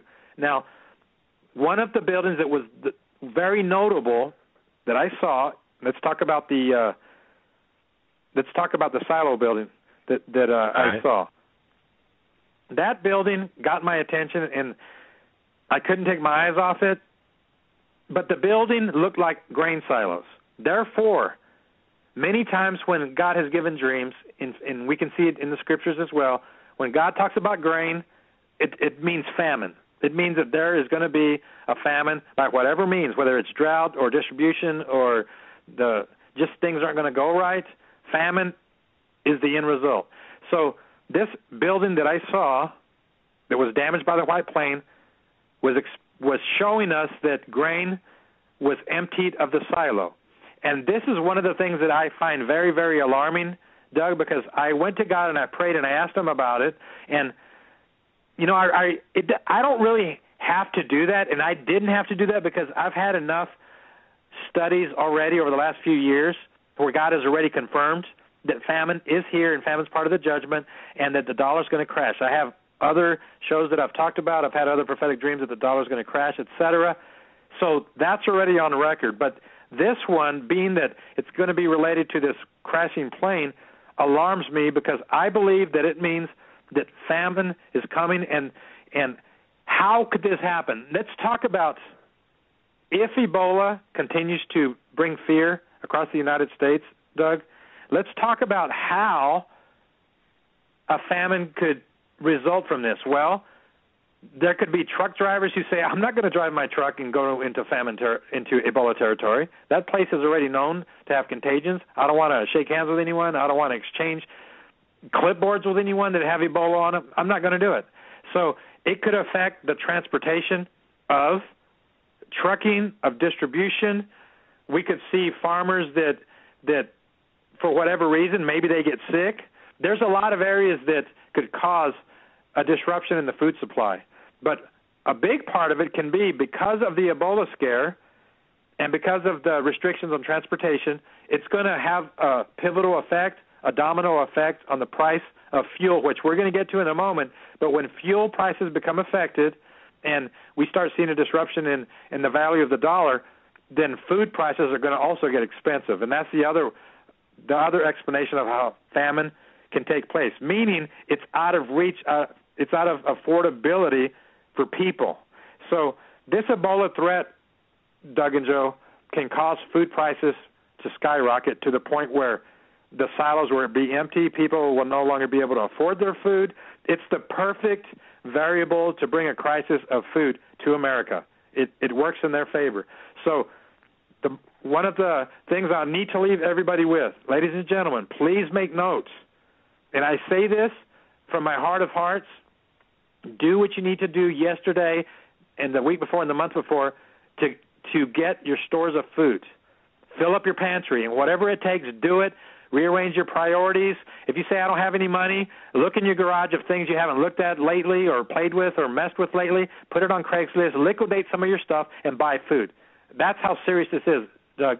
People need to rearrange their schedules and their priorities, and if it takes liquidating a few things, there's an old car sitting in the driveway, sell that car and buy food. Ladies and gentlemen, I can't stress that enough. Do it right now, because in my spirit, I can say with confidence that food prices are going to get affected in the days ahead. So please, please let that be noted. Now, the building that looked like a silo had a sign on it, and I could not read the sign. After I awakened and I sought God, then the Holy Spirit revealed to me, kind of like you knucklehead, I put a sign on the silo because the silo is the sign. In other words, you don't have to read the sign. The silo building is a sign, Nathan. So I want to say this, Doug and Joe, and I want it to be on record, ladies and gentlemen. Today's October 17th, 2014. Nathan Leal is stating that there is a sign to look out for, and this sign involves a building that is shaped like a silo. I don't know how that's going to play out. I don't know in what fashion. I don't know what city this building is located in, if it's even located at a certain city, but God placed a sign on it, therefore it is a prophetic sign. So write that down and be looking for it. Now, when I was making this alert and typing it up, I wondered to myself if there's an actual building in the United States that's going to explode or have a hole in it or get hit by a plane that looks like a grain silo. And I typed into Google and I started looking, and lo and behold, there's hundreds of them across the country. So it's kind of hard to eliminate and identify which one it was because it's not just one. There's more than one that exists, so I'm saying that up front. However, I am going to make a comment in a moment about a potential area where this might already be in motion. Now, moving forwards, the next thing that I saw was the rocket coming straight down. It looked like the Apollo rocket. It hit the ground, it fragmented, and it fell down, and it was destroyed. What did that mean? Why was it crushed? Well, Doug, we have already talked about this. You've had guests that have talked about the fall of America that's approaching, and you've had people talk about it from the academic point of view, and you've had people talk about it from the whistleblowing point of view, from rumors that they've heard that the fall of America is coming, and you've also had people talk about it from the prophetic or spiritual point of view and the end-time point of view. So over and over, we can see that this threat or this future chapter of America has been confirmed over and over as a warning that it's coming. And I want to add to that confirmation, ladies and gentlemen, we're not out of the threat. In fact, the threat is at our door. The fall of America is at our door, and that's what the rocket represented. It represented the destruction of the power and the pride and the glory and everything else that a rocket, because when I saw the dream, I thought of the Apollo lunar rockets. I said, man, that looks just like one of those. And if you can remember, Doug, if you can remember back far enough, that at that time, that was a symbolic object to represent pride and superiority over the entire planet, the Apollo missions, which, by the way, is a side note. We can play with that one if we had the time. But at the time, it represented the power and the glory of the United States, superiority, and it ended up being the arrogance of America, believing that no one else could build a rocket as good as them, and no one else could put on a spacesuit and manufacture a spacesuit. No one can go out into space because only we can, because we're America. And Jesus has red, white, and blue blood in him, and on the cross it was red, white, and blue blood dripping down. So the pride and the arrogance of America showed, and it was like a sludge on America for a while. Now, I don't want to mock that entirely, because I was part of the culture of pride, the pride of America, and it felt good at the time. I liked it. But the downfall and the downside of that is there was a tendency to eliminate the thought that anyone else outside the borders of America mattered. So it caused an attitude of the lack of compassion. How interesting is this, Doug? 8,000 people plus, according to the reports, have died in Africa, and no one's crying and no one's freaking out. But one man died in America, and everyone's freaking out. So I guess when it's here, that's when it affects us. Yes. So the pride of America is going to hit the ground, and the glory of America is going to be broken into many pieces. That means that as these things unfold, ladies and gentlemen, we're going to see our country broken of our pride and our power. And our power is in a lot of different categories, Doug. We used to pride ourselves as being the number one in how many categories? Academic, scholarly, education, military might, economic power, financial power, et cetera, et cetera. The output, the grain output, it went on in every category. And why was that? Well, it's because we were blessed. That's why. But now, that's right. Over the last 6 years, we're falling in the stats of the world. Infant mortality, we're not number one. The longevity of life, the health of our country, the simple statistic of the obesity of America, we have fallen. Why? Well, it's because we're not blessed. So all of those categories that have been falling are now going to fall down to the very bottom, and America's status in the world is going to be crushed. And the sad part is, Doug, when I saw the rocket hit the ground, and you see the picture of that lady screaming with the mud all over her, that's the best way that I can illustrate the amount of chaos and mayhem when this takes place. Because when the pride of America breaks, that's one thing. But when the power of America breaks, military might, then the gates are open. Who's going to come in? What missile's going to leak through the bubble around us, our cloak of protection? What's going to come through after the pride is broken? And then let's go further. After our power and glory is broken, then our economic strength will be broken, and then it's going to start affecting people at the table, on the plates. The food available is going to be affected, and that seems to be a language that a lot of people understand that scares a lot of people, the lack of food, the inability to get food.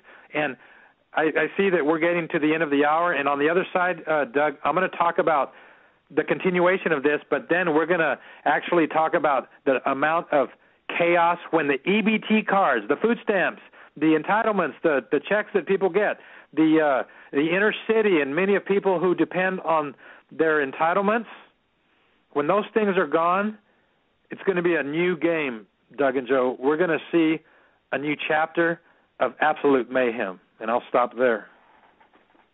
Very interesting. Folks, you're listening to Mr. Nathan Leal, one of my favorite guests to have on the Hagmann Hagmann Report. What an interesting second hour, first hour as well. Mr. Nathan Leal, Watchman's Cry. Yeah, man, I'm telling you, watchmanscry.com.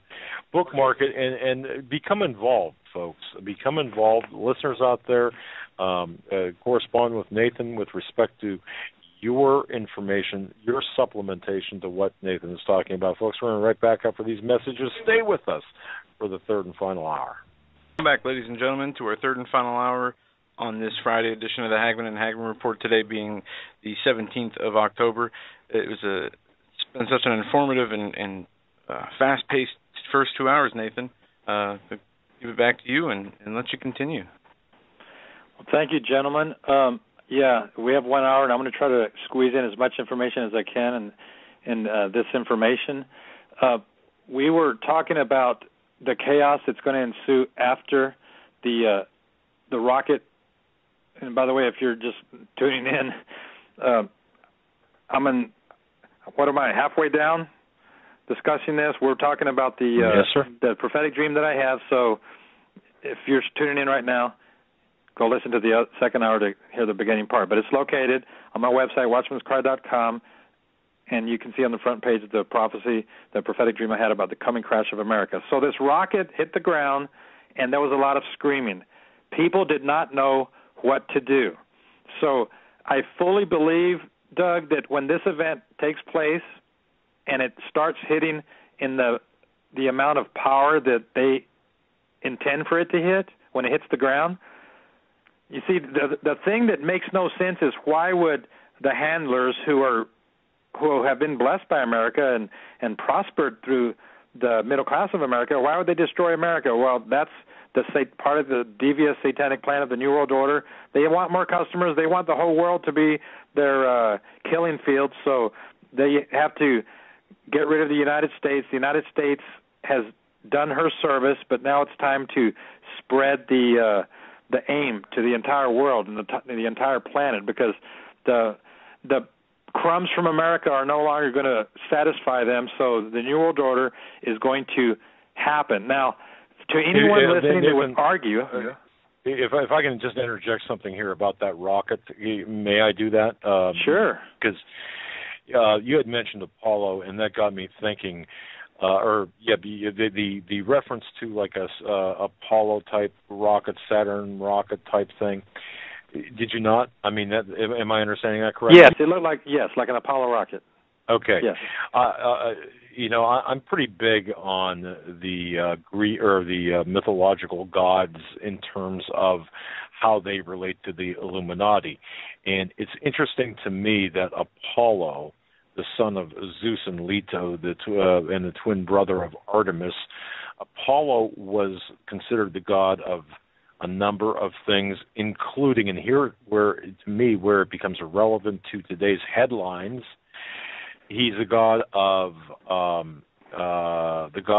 plague, and was worshipped as Smintheus, which is derived from Sminthos, the word rat, or the word or meaning rat, and the Apollo reportedly shot arrows of plague into the Greek camp.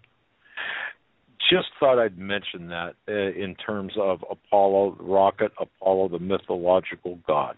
So just thought I'd mention that. Doug, that is incredible. Thank you. Thanks. That is really incredible. I do my best. Yes, and that could be another layer to this thing. Thank you. That's very profound. I appreciate that. Look, man, I don't know what I'm doing. Okay, so you're the expert. So go ahead and continue, sir. Okay. Well, when this thing lands, and if that's another salvo, and it's not just going to be a salvo, it's actually going to be a direct hit with plague or whatever it is. Wow, that's interesting, because ISIS is also using a mythological name, and now we have the Apollo. That's very interesting. But moving forward, when it does arrive, the panic that's going to ensue is going to be absolute and utter mayhem, and it's going to be a social meltdown of the highest proportion. It's going to be a catastrophe where we actually can, the people that study the responses of people, the psychologists who like to study how people respond, this is going to be a perfect case for them to study, to see how America, who at one time was self-controlled and seemed to have their manners, they're going to go nuts. Third world, the chaos is going to represent what we see in the third world. And I placed a picture of a person, Private First Class Billy Bob Mayhem, there, because that's what I have seen over and over when I have been praying about this, and in other prophetic dreams, I continue to see chaotic responses from Americans, Joe and Doug. And, well, what does that mean? How's that going to play out? Well, if you live next to a person that's experiencing the rabid demon of chaos because they're so mad for whatever reason, then beware. So, Doug, should we say, and is it responsible or irresponsible to say, also be thinking about the security of your family? Is that wrong? No, I don't think so. No. Be thinking about it, folks. If you've been putting off that purchase, get what you need to get to take care of that. And with that, I also want to make a side note, Doug, because I have been hearing some whispers, and I've read a few reports, and I've heard people talking about it. I cannot confirm it, and I don't know what to make of it, but I have heard some people talk that part of this Ebola production is going to include a manufactured disease that is a mix of Ebola and rabies. Have you heard this? No, I haven't. I heard it last night from a talk show. They were talking about it. Someone said that they had heard that they're doing some tests already. A sheriff from North Carolina was told and I can't confirm this at all, but a sheriff from North Carolina was told that they are practicing and planning for the zombie apocalypse and the preparation that when this happens to do headshots, not that they're going to be literal zombies as we see in the movies, but they're going to be infected with the plague where they have rabies. And the reason for a headshot is they die quick and there's less blood to splatter everywhere. So that's a side note. I don't know. Maybe you can research that further. I haven't done enough about it, but that's just a side note. And when you mix that in with how angry people are going to get and how hopeless people will feel when they don't have the ability to feed their families, and for whatever reason people have to use EBT cards, I cannot pass judgment on them, because in the past when the economy was good, Doug and Joe, receiving food stamps was embarrassing for people because they felt like they were failures. But after the economic crash of 2008, I have seen many, many people who were real estate developers and construction carpenters, and they were professionals, electricians involved in the building industry, and they had no choice, and they had to get food stamps because the economy was destroyed. So there is a large portion of our country now that relies on food stamps, not just people in the inner city, but part of the middle class, well-meaning, good, upstanding citizens who had no choice. So I'm not saying this to cast stones at them. I fully understand. But my point is that if those cards stopped and if the funds stopped, the hopelessness that would then ensue for the people that are not prepared, that's the key point, Doug, the people that have empty pantries now, when there's nothing to eat, then people will respond and do things they never thought they would do. And that's where the mayhem starts, because the loss of self-control will overtake individuals, and then when you have the loss of self-control and then people aren't trusting in God, then the enemy, Satan, can come in and tempt people to do crazy and bizarre things. So fear and desperation is going to occur in the United States. I have seen this too many times, Doug. It's going to happen. And that fear and desperation is going to cause a lot of areas, a lot of cities, towns, regions of the country to collapse into riotous mayhem. And if the Ebola threat is occurring in those cities, see, in the past, all you have to do is call out the cops, the SWAT team shows up with riot gear, and they shoot tear gas to the crowd that is looting the stores, and the people go home eventually. Well, when there's an Ebola threat and half of the police officers are worried about becoming infected, and they say, I'm not going there, forget that, I'm staying home with my family, then the loss of civil order through the police forces that exist, when those things are gone, then what? When a person calls 911 that the gangs are outside their door and raiding their garage and stealing the things in their root cellar, then what? No one's going to show up, so what do people do? So I'm presenting the equation for how this thing can really fall apart. Now, by the way, I wanted to mention this. I don't want to give ideas, but this thing is very real, and I'm sure that the powers that be already know about it. But, ladies and gentlemen, please make note of this. ISIS has already stated that they're going to come here and shed blood. They've already stated that Christians are their enemy, et cetera, et cetera. They're going to come to America, raise the flag, et cetera, and win the fight. Well, the jihadists love to carry out suicide missions. In the past, they liked to do the suicide bombings. But what if they did suicide Ebola? What if they purposely infected themselves and then went around the city and sweat and rubbed their handprints on the turnstile at the stadium or at the theater or at the bus, or tried to jog and then wipe their sweat on the seats of buses and trains? And you see, Doug, this thing could be used as a weapon, and I don't think a lot of people have thought about it, but they have thought about it. So there's a very real threat that as it develops, we're going to see some news reports that are going to be off the charts in craziness and bizarre. It'll be hard to process them. So the frenzy that is coming. Tentacles. Yeah, quite a few tentacles to this. You're right. There's a lot. Now let's get to the next part of my dream, Standard Oil. When I was standing on the street after the rocket exploded, causing mayhem. Then the sign came out of the sky and crashed on the ground, and it said Standard Oil on it. I looked at the sign, and I did not understand why a sign would come out of the sky. I mean, who would? But I stared at it for a moment, and I noticed that on the sides there were handles that were made out of rebar. And I placed those in my rendering so that people could see them. And then after I was observing the sign for a moment, then I was back on top of the building, and the people really started freaking out, and they emptied all of the buildings. Now, let's talk about this part of the vision. Now, I mentioned the silo building, and I stated that because there was a sign on it, God was saying the silo building, famine, grain, etc., is going to be a sign. So be looking for that. Now, let's talk about this one. This one was a literal sign, Doug. So that's the way God operates. He puts it in front of our face, and it's like, okay, he who has the eyes to see, look at it and see what it's saying. There will be a sign that's going to involve oil. Standard Oil was the first, by the way, for those of you that don't know history, Standard Oil was the company owned by Mr.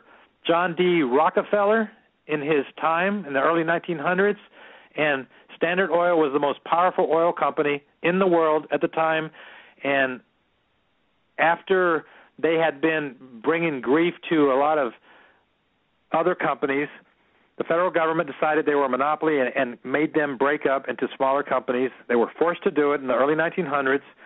And by the way, when they did it and they broke off into their spin-offs, John D. Rockefeller, through dummy trusts and dummy corporations, owned all of them still. So it didn't change anything.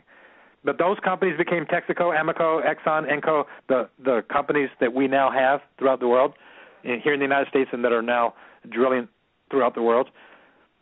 But Mr. John D. Rockefeller represents Standard Oil, and Standard Oil represents the petrodollar. Now, that could be an entire program, and Doug, I'm sure you've talked about it enough times that the listening audience knows this.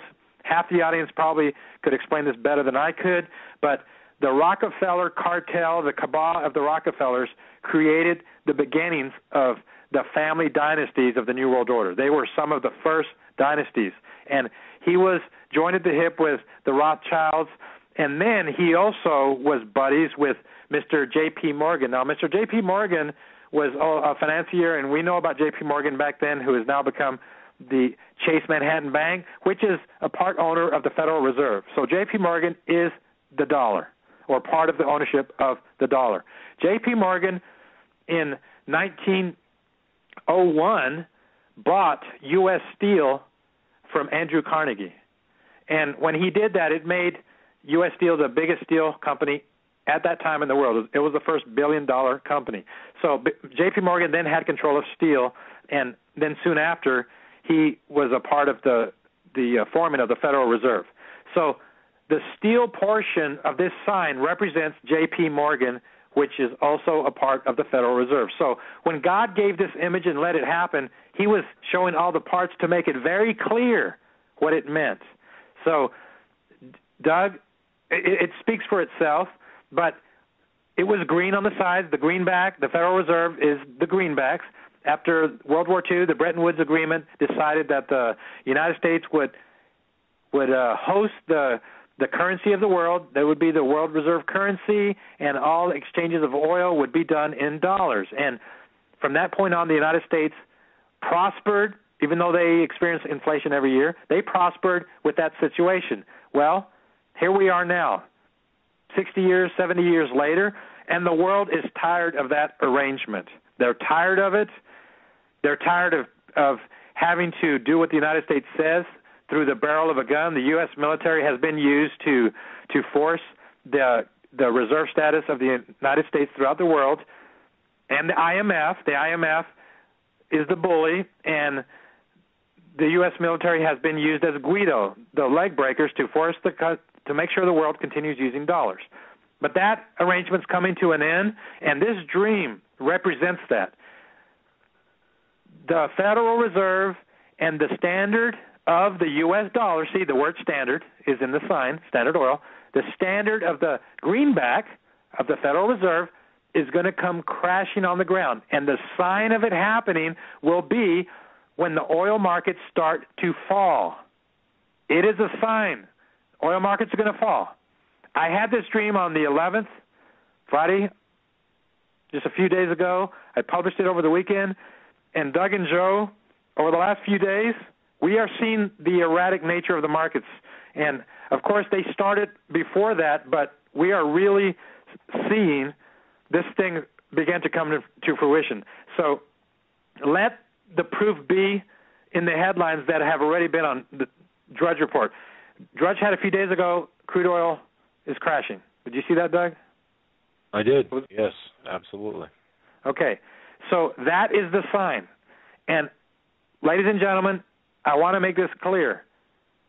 God did us a favor by showing us that this is about to happen. When the dollar is finally rejected as the world reserve currency, it's going to create an entire new landscape here in America. The things that we are used to getting for a nominal price are going to be unavailable. The price of food is going to skyrocket. And this coincides with a prophetic glimpse that God gave me years ago when he showed me the representation of how expensive food was going to be. And this was the super depression prophetic dream that I had years ago. And in that dream, Joe and Doug, I was in a mall of an unknown city, and average Americans were in this shopping mall. The shopping mall was shut down. None of the stores were open. And I was in the food court of this mall, and people were at the food court to get food. And one of the kitchens in the food court, one of the restaurants, said high school cafeteria. And it was provided by the government, and people could go there to get food. And so I decided to get some food, and I got in line, and everyone was dirty. There was nobody clean. The middle class, it looked third world, tattered clothing. So I got in line, and it looked like a food worker from that we remember from grade school or high school. You know, that lady with the glove in her hand, she slops down the potatoes. Yeah. The nasty potatoes. And she put like 4 or 5, maybe 6 green beans on there, and then some meat. And she gave me the tray, and I looked at it, and I was thinking, man, is this round one or what? Okay, I'll take it. And I slid down that little tray holder line thing that they have, the conveyor when you walk down and you get to pay for it. And then when I got to the cashier, she goes, that'll be $30. And in the dream, I got mad. I said, $30 for this? I'm not paying that. That's crazy. And I walked away. I was so mad. And I left the mall, and I opened the exit door of the mall, and when I got outside, the minute I opened the door, there was nothing there, but then a sidewalk appeared in front of me, and then a few yards ahead of the sidewalk, a restaurant appeared, and it was a Chinese restaurant, and there was a Chinese man standing outside of the restaurant holding a menu. It appeared in front of me, so I walked over to the restaurant, and I told him, you know what, I'm so upset, just give me a cup of chocolate, of coffee. And I don't know if I've mentioned this I probably have on this program in the past, a few years ago, but I asked him how much coffee was, and he pointed to the menu with a big grin, and it said $10, and I looked. This wasn't latte. This wasn't anything fancy. It was regular coffee. I saw $10, and I said, what? No way, forget this, and the dream was over. So even back then, Doug and Joe, the Holy Spirit has revealed glimpses of how bad it's going to be and how expensive food's going to be. Oh, so when we consider how expensive food is at a school, and then we compare it to $30, well, that's, what, a 5-10-fold increase of food? For coffee, how much is coffee now? Well, a few years ago, it wasn't $10. It wasn't $5. Maybe it's a couple of dollars now, but at that time it was, I believe, $1 or less. So food is going to become very, very expensive. And ladies and gentlemen, I cannot stress this enough. Do what you have to do right now to get ready for this. I don't know how much time we have, Doug and Joe, but the sign is going to be the markets of oil. Be looking for that. Now, when I was doing research for this program, I was curious over where Standard Oil originally existed, where their corporate offices were, and I found out that their corporate offices were in Cleveland, Ohio, and in New York City. But they started in Ohio. So I want to make a comment about that. Go ahead. Cleveland, Ohio. I was curious, and I wondered if, well, God, is this a puzzle that I'm supposed to figure out and look between the lines and go further than what you showed?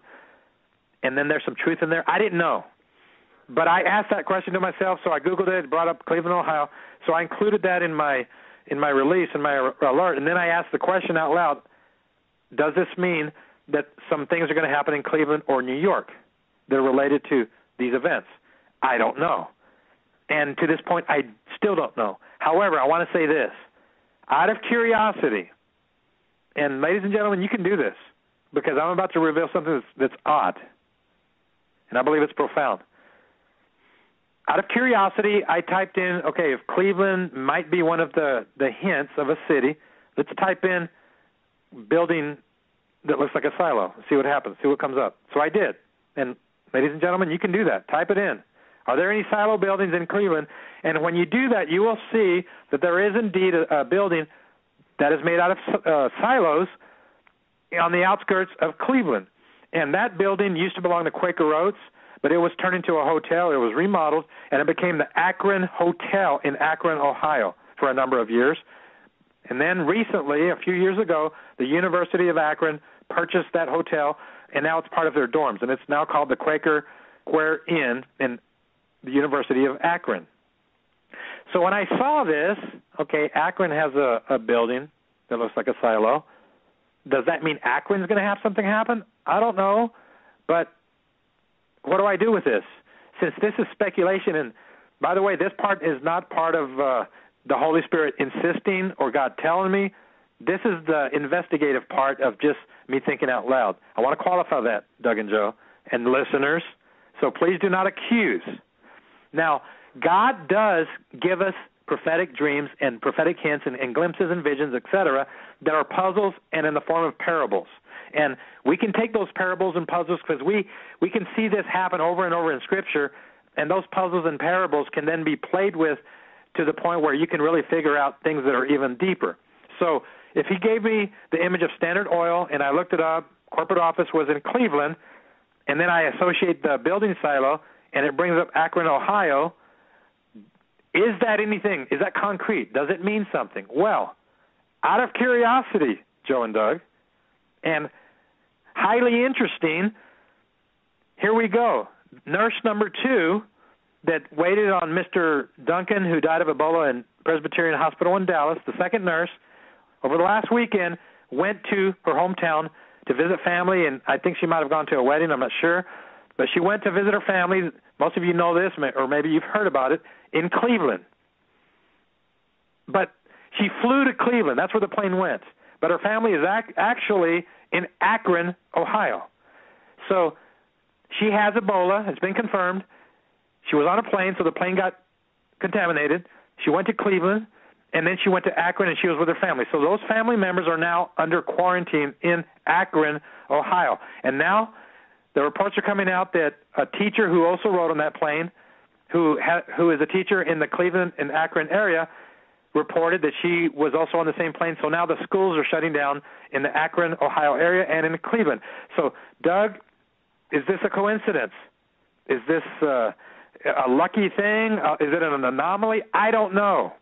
And I'll say that. I do not know, but I find it interesting that some of the elements from this dream are now playing out when you start figuring out the puzzle, and it's happening right now in real time.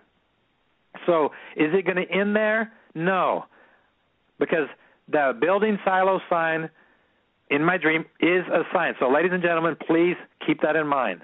We're going to see that somehow play out in the coming developments. And we're also going to see Standard Oil and the price of oil and the oil markets play out as a sign.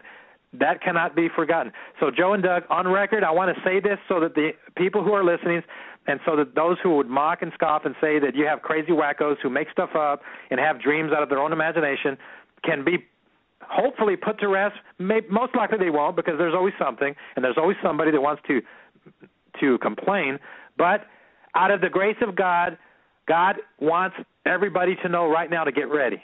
God wants everybody to know that time is short. He wants everybody to know that the clock is ticking, and if you want to be ready and prepared and you want to be able to face the things that are coming, then this is what I want to ask everybody that's listening. Doug and Joe, I'm just asking this, ladies and gentlemen, when this program is over, talk to your loved ones about this, talk to your spouse about this, and pray and ask God if Nathan's crazy. Ask God if you bear witness with what Nathan said, and if you do bear witness, let God tell you, let the Holy Spirit confirm. If you do bear witness, then do what you're supposed to do as a responsible head of the house or parent to provide for your family. That means that you have to do the homework, the spiritual homework, and that means that you have to rearrange your priorities, and that also means that you have to prepare and ask yourself the question, if we woke up Monday morning and they said the markets are going nuts, Russia and China pulled the plug from the dollar. They decided they are tired of these sanctions. They have pulled the plug, and they said, forget this. You think you're going to punish us, Obama? I don't think so. We're pulling the plug. We're liquidating all treasuries. Now what are you going to do with this? Doug, if that were to happen on Monday morning, it's going to be too late to go to the store and buy stuff for the price that it is right now. It's going to be too late to go to the store for the price that it will be over the weekend. If we have a week, then that's how much time we have. So, ladies and gentlemen, please take this to God and do the proper thing that's responsible. Aside from the dollar crashing and causing food to go up, the Ebola crisis, and Doug, I want to now ask for your comments on this. If the Ebola crisis happens in the way that it seems to be developing, at some point, if the infection continues to spread across the country, at some point it's going to affect the distribution of food because people aren't going to want to be in public places. So how is that thing going to play out when the store shelves are empty? Even that thing right there could wreak havoc and cause a lot of problems. So there are many, many fuses. There are many tipping points. There are many dominoes that are lined up, and at any one of them tips over, it could cause a chain reaction that's going to take us into an area that we have never been in. And this is exactly what the New World Order wants. They want a new financial system. They want a crash of the dollar. They want to create chaos. They want martial law, etc. So, ladies and gentlemen, you are hearing a warning right now from the heart of the throne room of God. And I say that with confidence. God wants everyone to know that the time is now to prepare. Now, in the book of Psalms 91, we are told the formula for how to prepare for the plague. Psalms 91 tells us the promise. It gives us an illustration of what we will see during the plague and the pestilence, and it even names names. It says something very interesting. In Psalms 91, by the way, Doug, did you know that it says that the plague is actually an angel of death that walks? Because it says, I have it right here, Psalms 91, verse 6. Well, let me back up. You shall not be afraid of the terror by night. The terrorism's coming, nor of the arrow that flies by day. Doug, you mentioned the arrow of Apollo. There it is. That's right. Nor of the pestilence that walks in darkness, nor of the destruction that lays waste at noonday. I want to tell you this too, Nathan. I just sent this off to you as well. Forwarded this off to you as well. In the same vein as Apollo, Saturn, mythical god as well. Thank you, Lewis, for this email. Saturn as a god of ancient Roman religion, wealth, agriculture, and liberation. Isn't that interesting? So, the agriculture, wealth, and agriculture, as we spoke of, both represented by Saturn as well. And you had mentioned, I just wanted to make sure you saw that. And also, catching up on, I want to thank people for taking part in this show. The Federal Register, prospective grant of exclusive license, let's see here. I'm trying to read this with my glasses. Multivalent vaccines for rabies virus and Ebola. So you had mentioned something about rabies virus and Ebola. Did the Federal Register issue new thank you. You law can read that. I can't. Or regulation? Yeah. Okay. I can't read that. I'll find it. So, okay. It's but the bottom line, you're right on the money with the symbology, Nathan. And but you're right. Look, when this is, I really believe, folks, this is our last wake up call. We need to get closer to God. We need to make sure we've got a safe haven. We have extra food and water. We need to prepare for the needs of others, and most of all, we need to be in prayer. Hit your knees, because it's interesting too. The first goal, the only goal of government, the big bureaucratic governments, is their own survival. Survival on the backs of the people that they oversee. That's us. This means that they will do anything to survive. And I'll say this as well. I truly believe that one of the major goals of this crisis, manufactured crisis, and I'm not trying to diminish the threat of Ebola, but one of the goals here is to bring down the dollar. When the coming financial collapse does hit, they're going to need to blame it on something instead of themselves. And what better way to say, hey, well, how are we to know that we are going to get struck by this unfortunate pandemic? Well, it would be an excellent cover story for them for the history books in years to come, if there are any left to write. Thank you, Doug. And I want to leave the audience with something to think about, and with some things to study and to look at. And those things are found in Scripture. So, ladies and gentlemen, if you have a pen and paper, I just want to leave you with this, so that you can have something to pray about and ask God to protect you. Now, as I was stating in Psalms 91, we hear about the secret place. And we hear that he who dwells there will abide there. Now, a very key thing, ladies and gentlemen, that must be stressed for Psalms 91 to be over your house. Because the bottom line is, if this crisis takes place in a number of ways, whether it's mayhem or riots or martial law, whatever, you need to have the cloak of God's protection over your property. On each corner of your property, you need to have angels there protecting you. And I say that because Psalms 91 promises that God will send angels to protect you and your family on your property. It says he will give his arm, in verse 11, Psalms 91, he shall give his angels charge over you to keep you. That means he will protect you with his angels. But in order to get that protection, it's not automatic.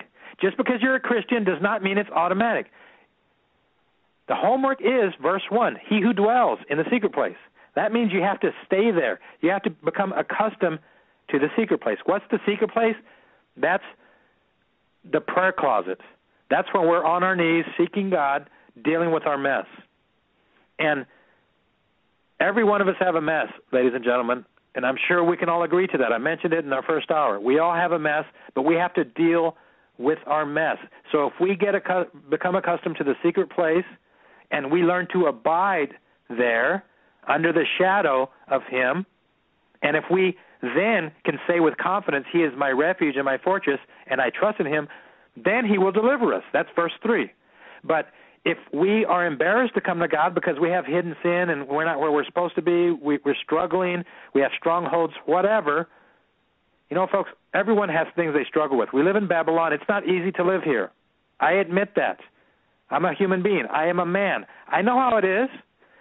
I know it's not easy, but that's what the secret place is for. That's what repentance is for, to come to God and to cast our cares to him and asking him to deliver us from those things, to cleanse us, to help us with those things. But not doing it will not help you. So if we do become accustomed to the secret place, then there are benefits. And let me read what the benefits are. Now, Psalms 91 is a snapshot of a plague happening during God's judgment, anywhere in the world, anywhere in history. It says, he shall deliver you from the snare of the fowler. That means he'll deliver you from the trap of Satan and from the perilous pestilence. There it is. He'll deliver you from that. He shall cover you with his feathers. Under his wings you shall take refuge. His truth shall be your shield and buckler. Very key, very important. That means that we can't lie to ourselves. We can't pretend. We can't misdirect. We can't ignore. We can't put off. We can't procrastinate. If we want to deal with our mess, we have to be true about it. If you have a problem with a certain area of sin, then be truthful about it. If you ignore it, you're not being truthful, and then he can't protect you. So if we're truthful about our situation and we admit that we need him and we admit our mess with him, then he can become our shield and our buckler. Shield means his protection. Buckler means fortress. So we will be in a fortress where he protects us. Moving on, you shall not be afraid of the terror by night or the arrow that flies by day or the pestilence that walks in darkness. Now, very interesting. In the natural, we picture Ebola or whatever other disease as a microbe, a virus, a germ that's on a door handle. Someone inhales it, touches it, etc. It gets in their body, their bloodstream, they get infected, and they're sick. But in the spiritual realm, there's something that takes place that is beyond our ability to comprehend. The sickness that takes place during a plague is represented by an actual spirit, an angelic spirit that has been sent on assignment to spread it throughout the area. And we can read about this many times in the Old Testament. God sent plague. God sent the destroying angel to Egypt. And by the way, it says the pestilence that walks. If you go to Psalm 78, verse 49, there's another confirmation. 78, 49, and 50. It says, it's talking about the plagues of Egypt. It said, he cast on them fierceness of his anger, wrath, indignation, and trouble by sending angels of destruction among them.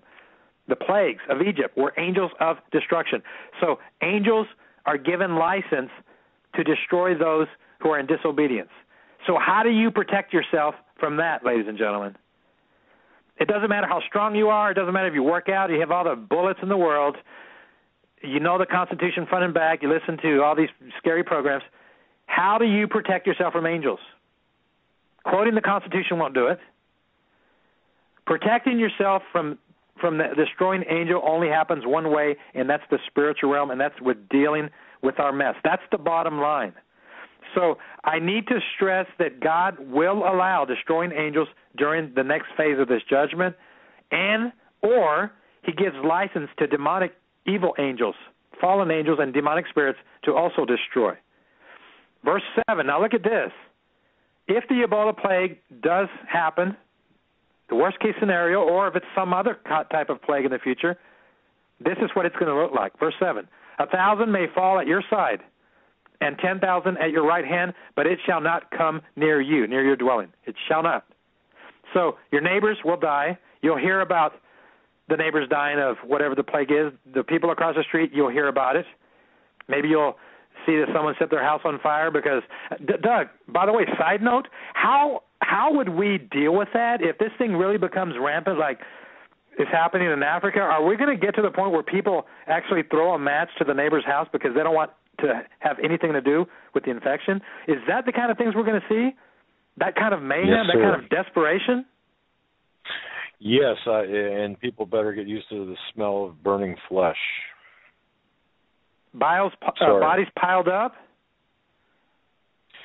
Well, yeah, I mean, look, yes, this is, to answer your question, obviously, to eradicate the virus, it's going to come to a point where, yeah, they'll burn buildings down. They will incinerate the corpses to avoid spreading the plague or the virus after the host carrier passes away. But it's still, it would still carry the virus.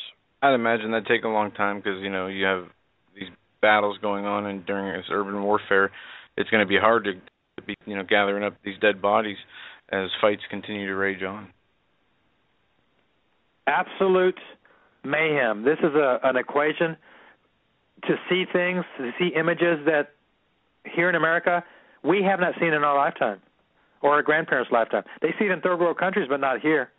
So, ladies and gentlemen, the sort of mayhem I'm talking about that is potentially at our door is incredible. Now, hopefully God can give us grace and give us more time, hopefully, but I don't know how much time we have. I do know that he's given us a warning right now. So as a watchman, all I can do is just tell you to prepare. Now, Doug, if perchance a few months go by and the plague doesn't gain a foothold in this country and it slows down, I am pretty sure we're going to hear about it. We'll hear the people that are mocking and scoffing and say, see, you said it was coming and it didn't. But no, my friends, the judgment is here, and the only delay is God's mercy. That's it, because America has now exceeded her grace period. So as we move on in this passage, only with your eyes shall you look and see the reward of the wicked. There it is. Because you have made the Lord, who is my refuge, even the Most High, your dwelling place. No evil shall befall you, nor shall any plague come near your dwelling. Now, how else can we make sure that we fortify ourselves spiritually? Nathan, what do I do? Okay, I hear what you're telling me, and Doug, I can hear people thinking out loud. Okay, I know I do need to knock this off, and there's some things I know better. Okay, how do I do it? What mental, physical, spiritual exercises do you have? What homework do you have spiritually? Well, repentance happens in the heart, ladies and gentlemen. And the number one element that is a part of repentance is very important, and it has to do with a realization of our mess and also a realization of how bad things really are and how desperate we really need God. In the book of Ezekiel chapter 9, there is a behind-the-scenes spiritual glimpse that we are given of God's judgment also. And in Ezekiel 9, if you're taking notes, go read this. This is also your spiritual homework, ladies and gentlemen, because I want to challenge you to be able to get to this point, because those that do not get to this point are going to reap the harvest of failure, and the failure is what we're talking about.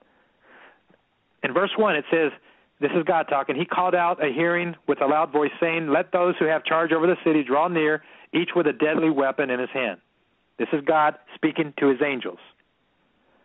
And suddenly 6 men came from the direction of the upper gate. These are angels, though, which faces north, each with a battle axe in his hand. So these angels appear with a weapon of destruction. One man among them was clothed with linen and had a writer's inkhorn at his side. So there was an angel with a little pen that he could dab ink into.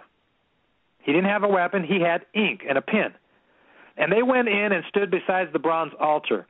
Now the glory of the Lord of Israel had gone up from the cherub where it had been to the threshold of the temple. And he called to the man clothed with linen who had the writer's inkhorn at his side.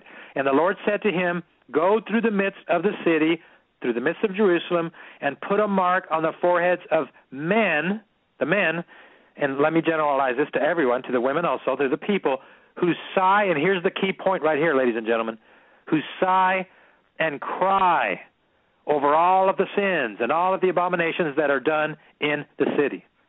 So what's going on? God's in heaven, behind the scenes in the spiritual realm, and God says, okay, I'm about to destroy the city, but I'm going to preserve the righteous ones so that we can tell them apart. Angel with the writer's inkhorn, I want you to go down there and you make note of the condition of everyone's heart, and the ones that are grieving over the condition of their city, that are sad of the sin that they're observing, put a mark on them. Verse 5, to the others he said, now those that didn't get the mark, watch this, go after him through the city and kill all the others. Do not let your eyes spare, nor have any pity. Utterly slay old and young men, maidens, and little children, and women, but do not come near anyone on whom is the mark, and start it in my sanctuary. So they began with the elders who were before the temple. And then he said to them, defile the temple and fear the courts with the slain. Go out. And they went out and killed in the city. Now, this was a behind-the-scenes, and by the way, side note, wow, right, Doug? A Hollywood movie that showed that would be amazing. But wow. Yeah. So God determines before a judgment the ones he's going to spare. Before the plague starts, before they arrive, before the deaths and the wails and the mayhem and the bloodshed and the people whose bodies are failing and succumbing to the disease, before it even enters their city, the people who will be preserved are marked. So that means, let's bring it here, let's bring it home, let's talk about us. If this is a glimpse of the way that God preserves the righteous ones, then that means that if perchance we are correct in our warning right here, and if I am correct in this interpretation of this prophetic dream and in the warning that I'm bringing, if I'm correct, and Doug, if you're correct, and all your guests are correct, and mayhem's about to start, these things are coming to America, if we are correct, that means that when the mayhem starts, there's going to be a body count. People are going to die. People will be left in their houses dying of disease or death by other means, by crazy people, by rabid people. But there will be death. And that means that before it starts, though, those that are going to survive will have already been chosen. The way that they were chosen were those who sighed and cried beforehand. That means that, ladies and gentlemen, when you look around your city and you see the things going on in your city, you see how people conduct themselves, you see how people are living their lives. When you're at the store, when you're buying your food and you see the people you walk around, the way people dress, the way people act, all that stuff. When you see all of these things, when you see the type of entertainment that we have on TV and in movies, you see the culture and the very permissive culture of Babylon that we live in the midst of, when you see all of that, does it tempt you to want to be a part of it, or does it grieve you to wish that you weren't a part of it? Does it grieve you to wish that you weren't slimed by it? Does it grieve you to know that it has affected your spirit and contaminated your soul and your mind? Does it make you sad? Now, I didn't say that you have to be perfect. I'm saying when you see the contamination around you, does it grieve you because you don't like being a part of that contamination? Joe and Doug, go to the checkout counter of any grocery store, and right there are the periodicals, the tabloids with half-dressed people, and how many people, regular folks, even people who are Christians, will look at that and then have a decision to make. Ooh, that looks cool, or, man, there it is again, and try to look away. There's an example right there of the grieving process. If you look at it and then you entertain the thoughts, then you feel dirty, you feel guilty.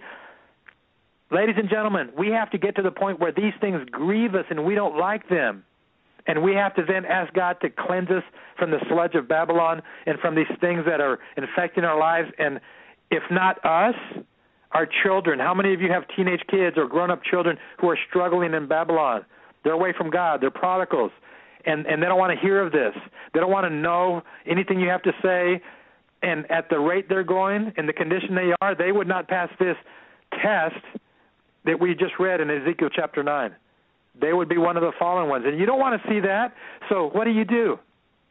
You grieve, you sigh, and you cry not only for yourself but for your loved ones. And you ask God to draw them. You ask Him to do a miracle, to preserve them, to protect them. And say, God, even though they're away from you and they're being disobedient, God, have mercy on them. Bring them back. God, please have mercy, bring them back, because God can do it. Joe, you're a testimony. You've told me you were a rascal a few years ago, right? God got a hold of you. Yeah. I was a rascal for more than half my life. But God got a hold of you, right? Oh, God got a hold of absolutely. everyone listening that is now in the fold. What did it take? We all have a story. We all have a testimony, but we have to maintain it, gentlemen. Ladies and gentlemen, this is a race to the end. And I want to leave you with this. Please do your spiritual homework and learn. Learn these things. I know that there are some people that say, Nathan, you make Christianity sound emotional and, you overreact. You don't have to do all that. Well, you know what, folks? That's an intellectual form of Christianity, because I just read right here emotion. Sighing and crying. That's from the Word of God. So if sighing and crying is going to save us and protect us, then it must be pretty important. So, ladies and gentlemen, I leave you with this. Please take these words to heart. Pray about them. I am going to be releasing in the next few days another News from the Wall where I'm talking about these very things as well. And I'm also working on my new sermons. I did mention that some people aren't clicking on the sermons. If you're struggling, click on those for such a time as this messages. They will help you. Take them to heart and follow along. I see we're running out of time, Joe and Doug, so I thank you for bringing me on. And I just hope and pray that these words will affect and change lives and draw people to God. Nathan, I think mission accomplished. Part one. We're going to have to do part two soon. This was a fantastic show, Nathan. And an example of one of your great audio sermons is the Overcomer series. That was the last one I listened to, but it was something that is full of biblical precepts and foundational scriptures that we need to understand, and teachings that we need to not only understand but incorporate into our behavior and into our life as these times are, becoming more unstable and people are becoming more rabid, as you said. Thank you, gentlemen. Right, sir. God bless you, my friend. Thank you. And then thank your lovely wife as well for sharing you with us and our audience. God bless you, my friend.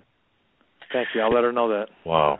All right, ladies and gentlemen, that was Nathan Liel, watchmanscry.com. We're up against it. Tomorrow night we've got Augusto Perez and Danny Morano, as well as Catherine Albrecht on the weekend edition with Sheila Zelinsky. It's going to be a great show, and I just want to make sure we announce again next week, although we will not be attending, in Idaho, at the Valley Church in Caldwell, Idaho, Augusto Perez, October 24th, 25th, 26th. Go to theappearance.com for information.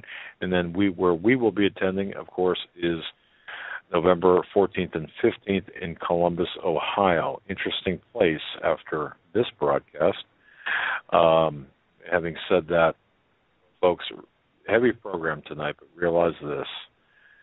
You're part of our extended family. We're with you. You're not alone. You're never alone as long as you have us.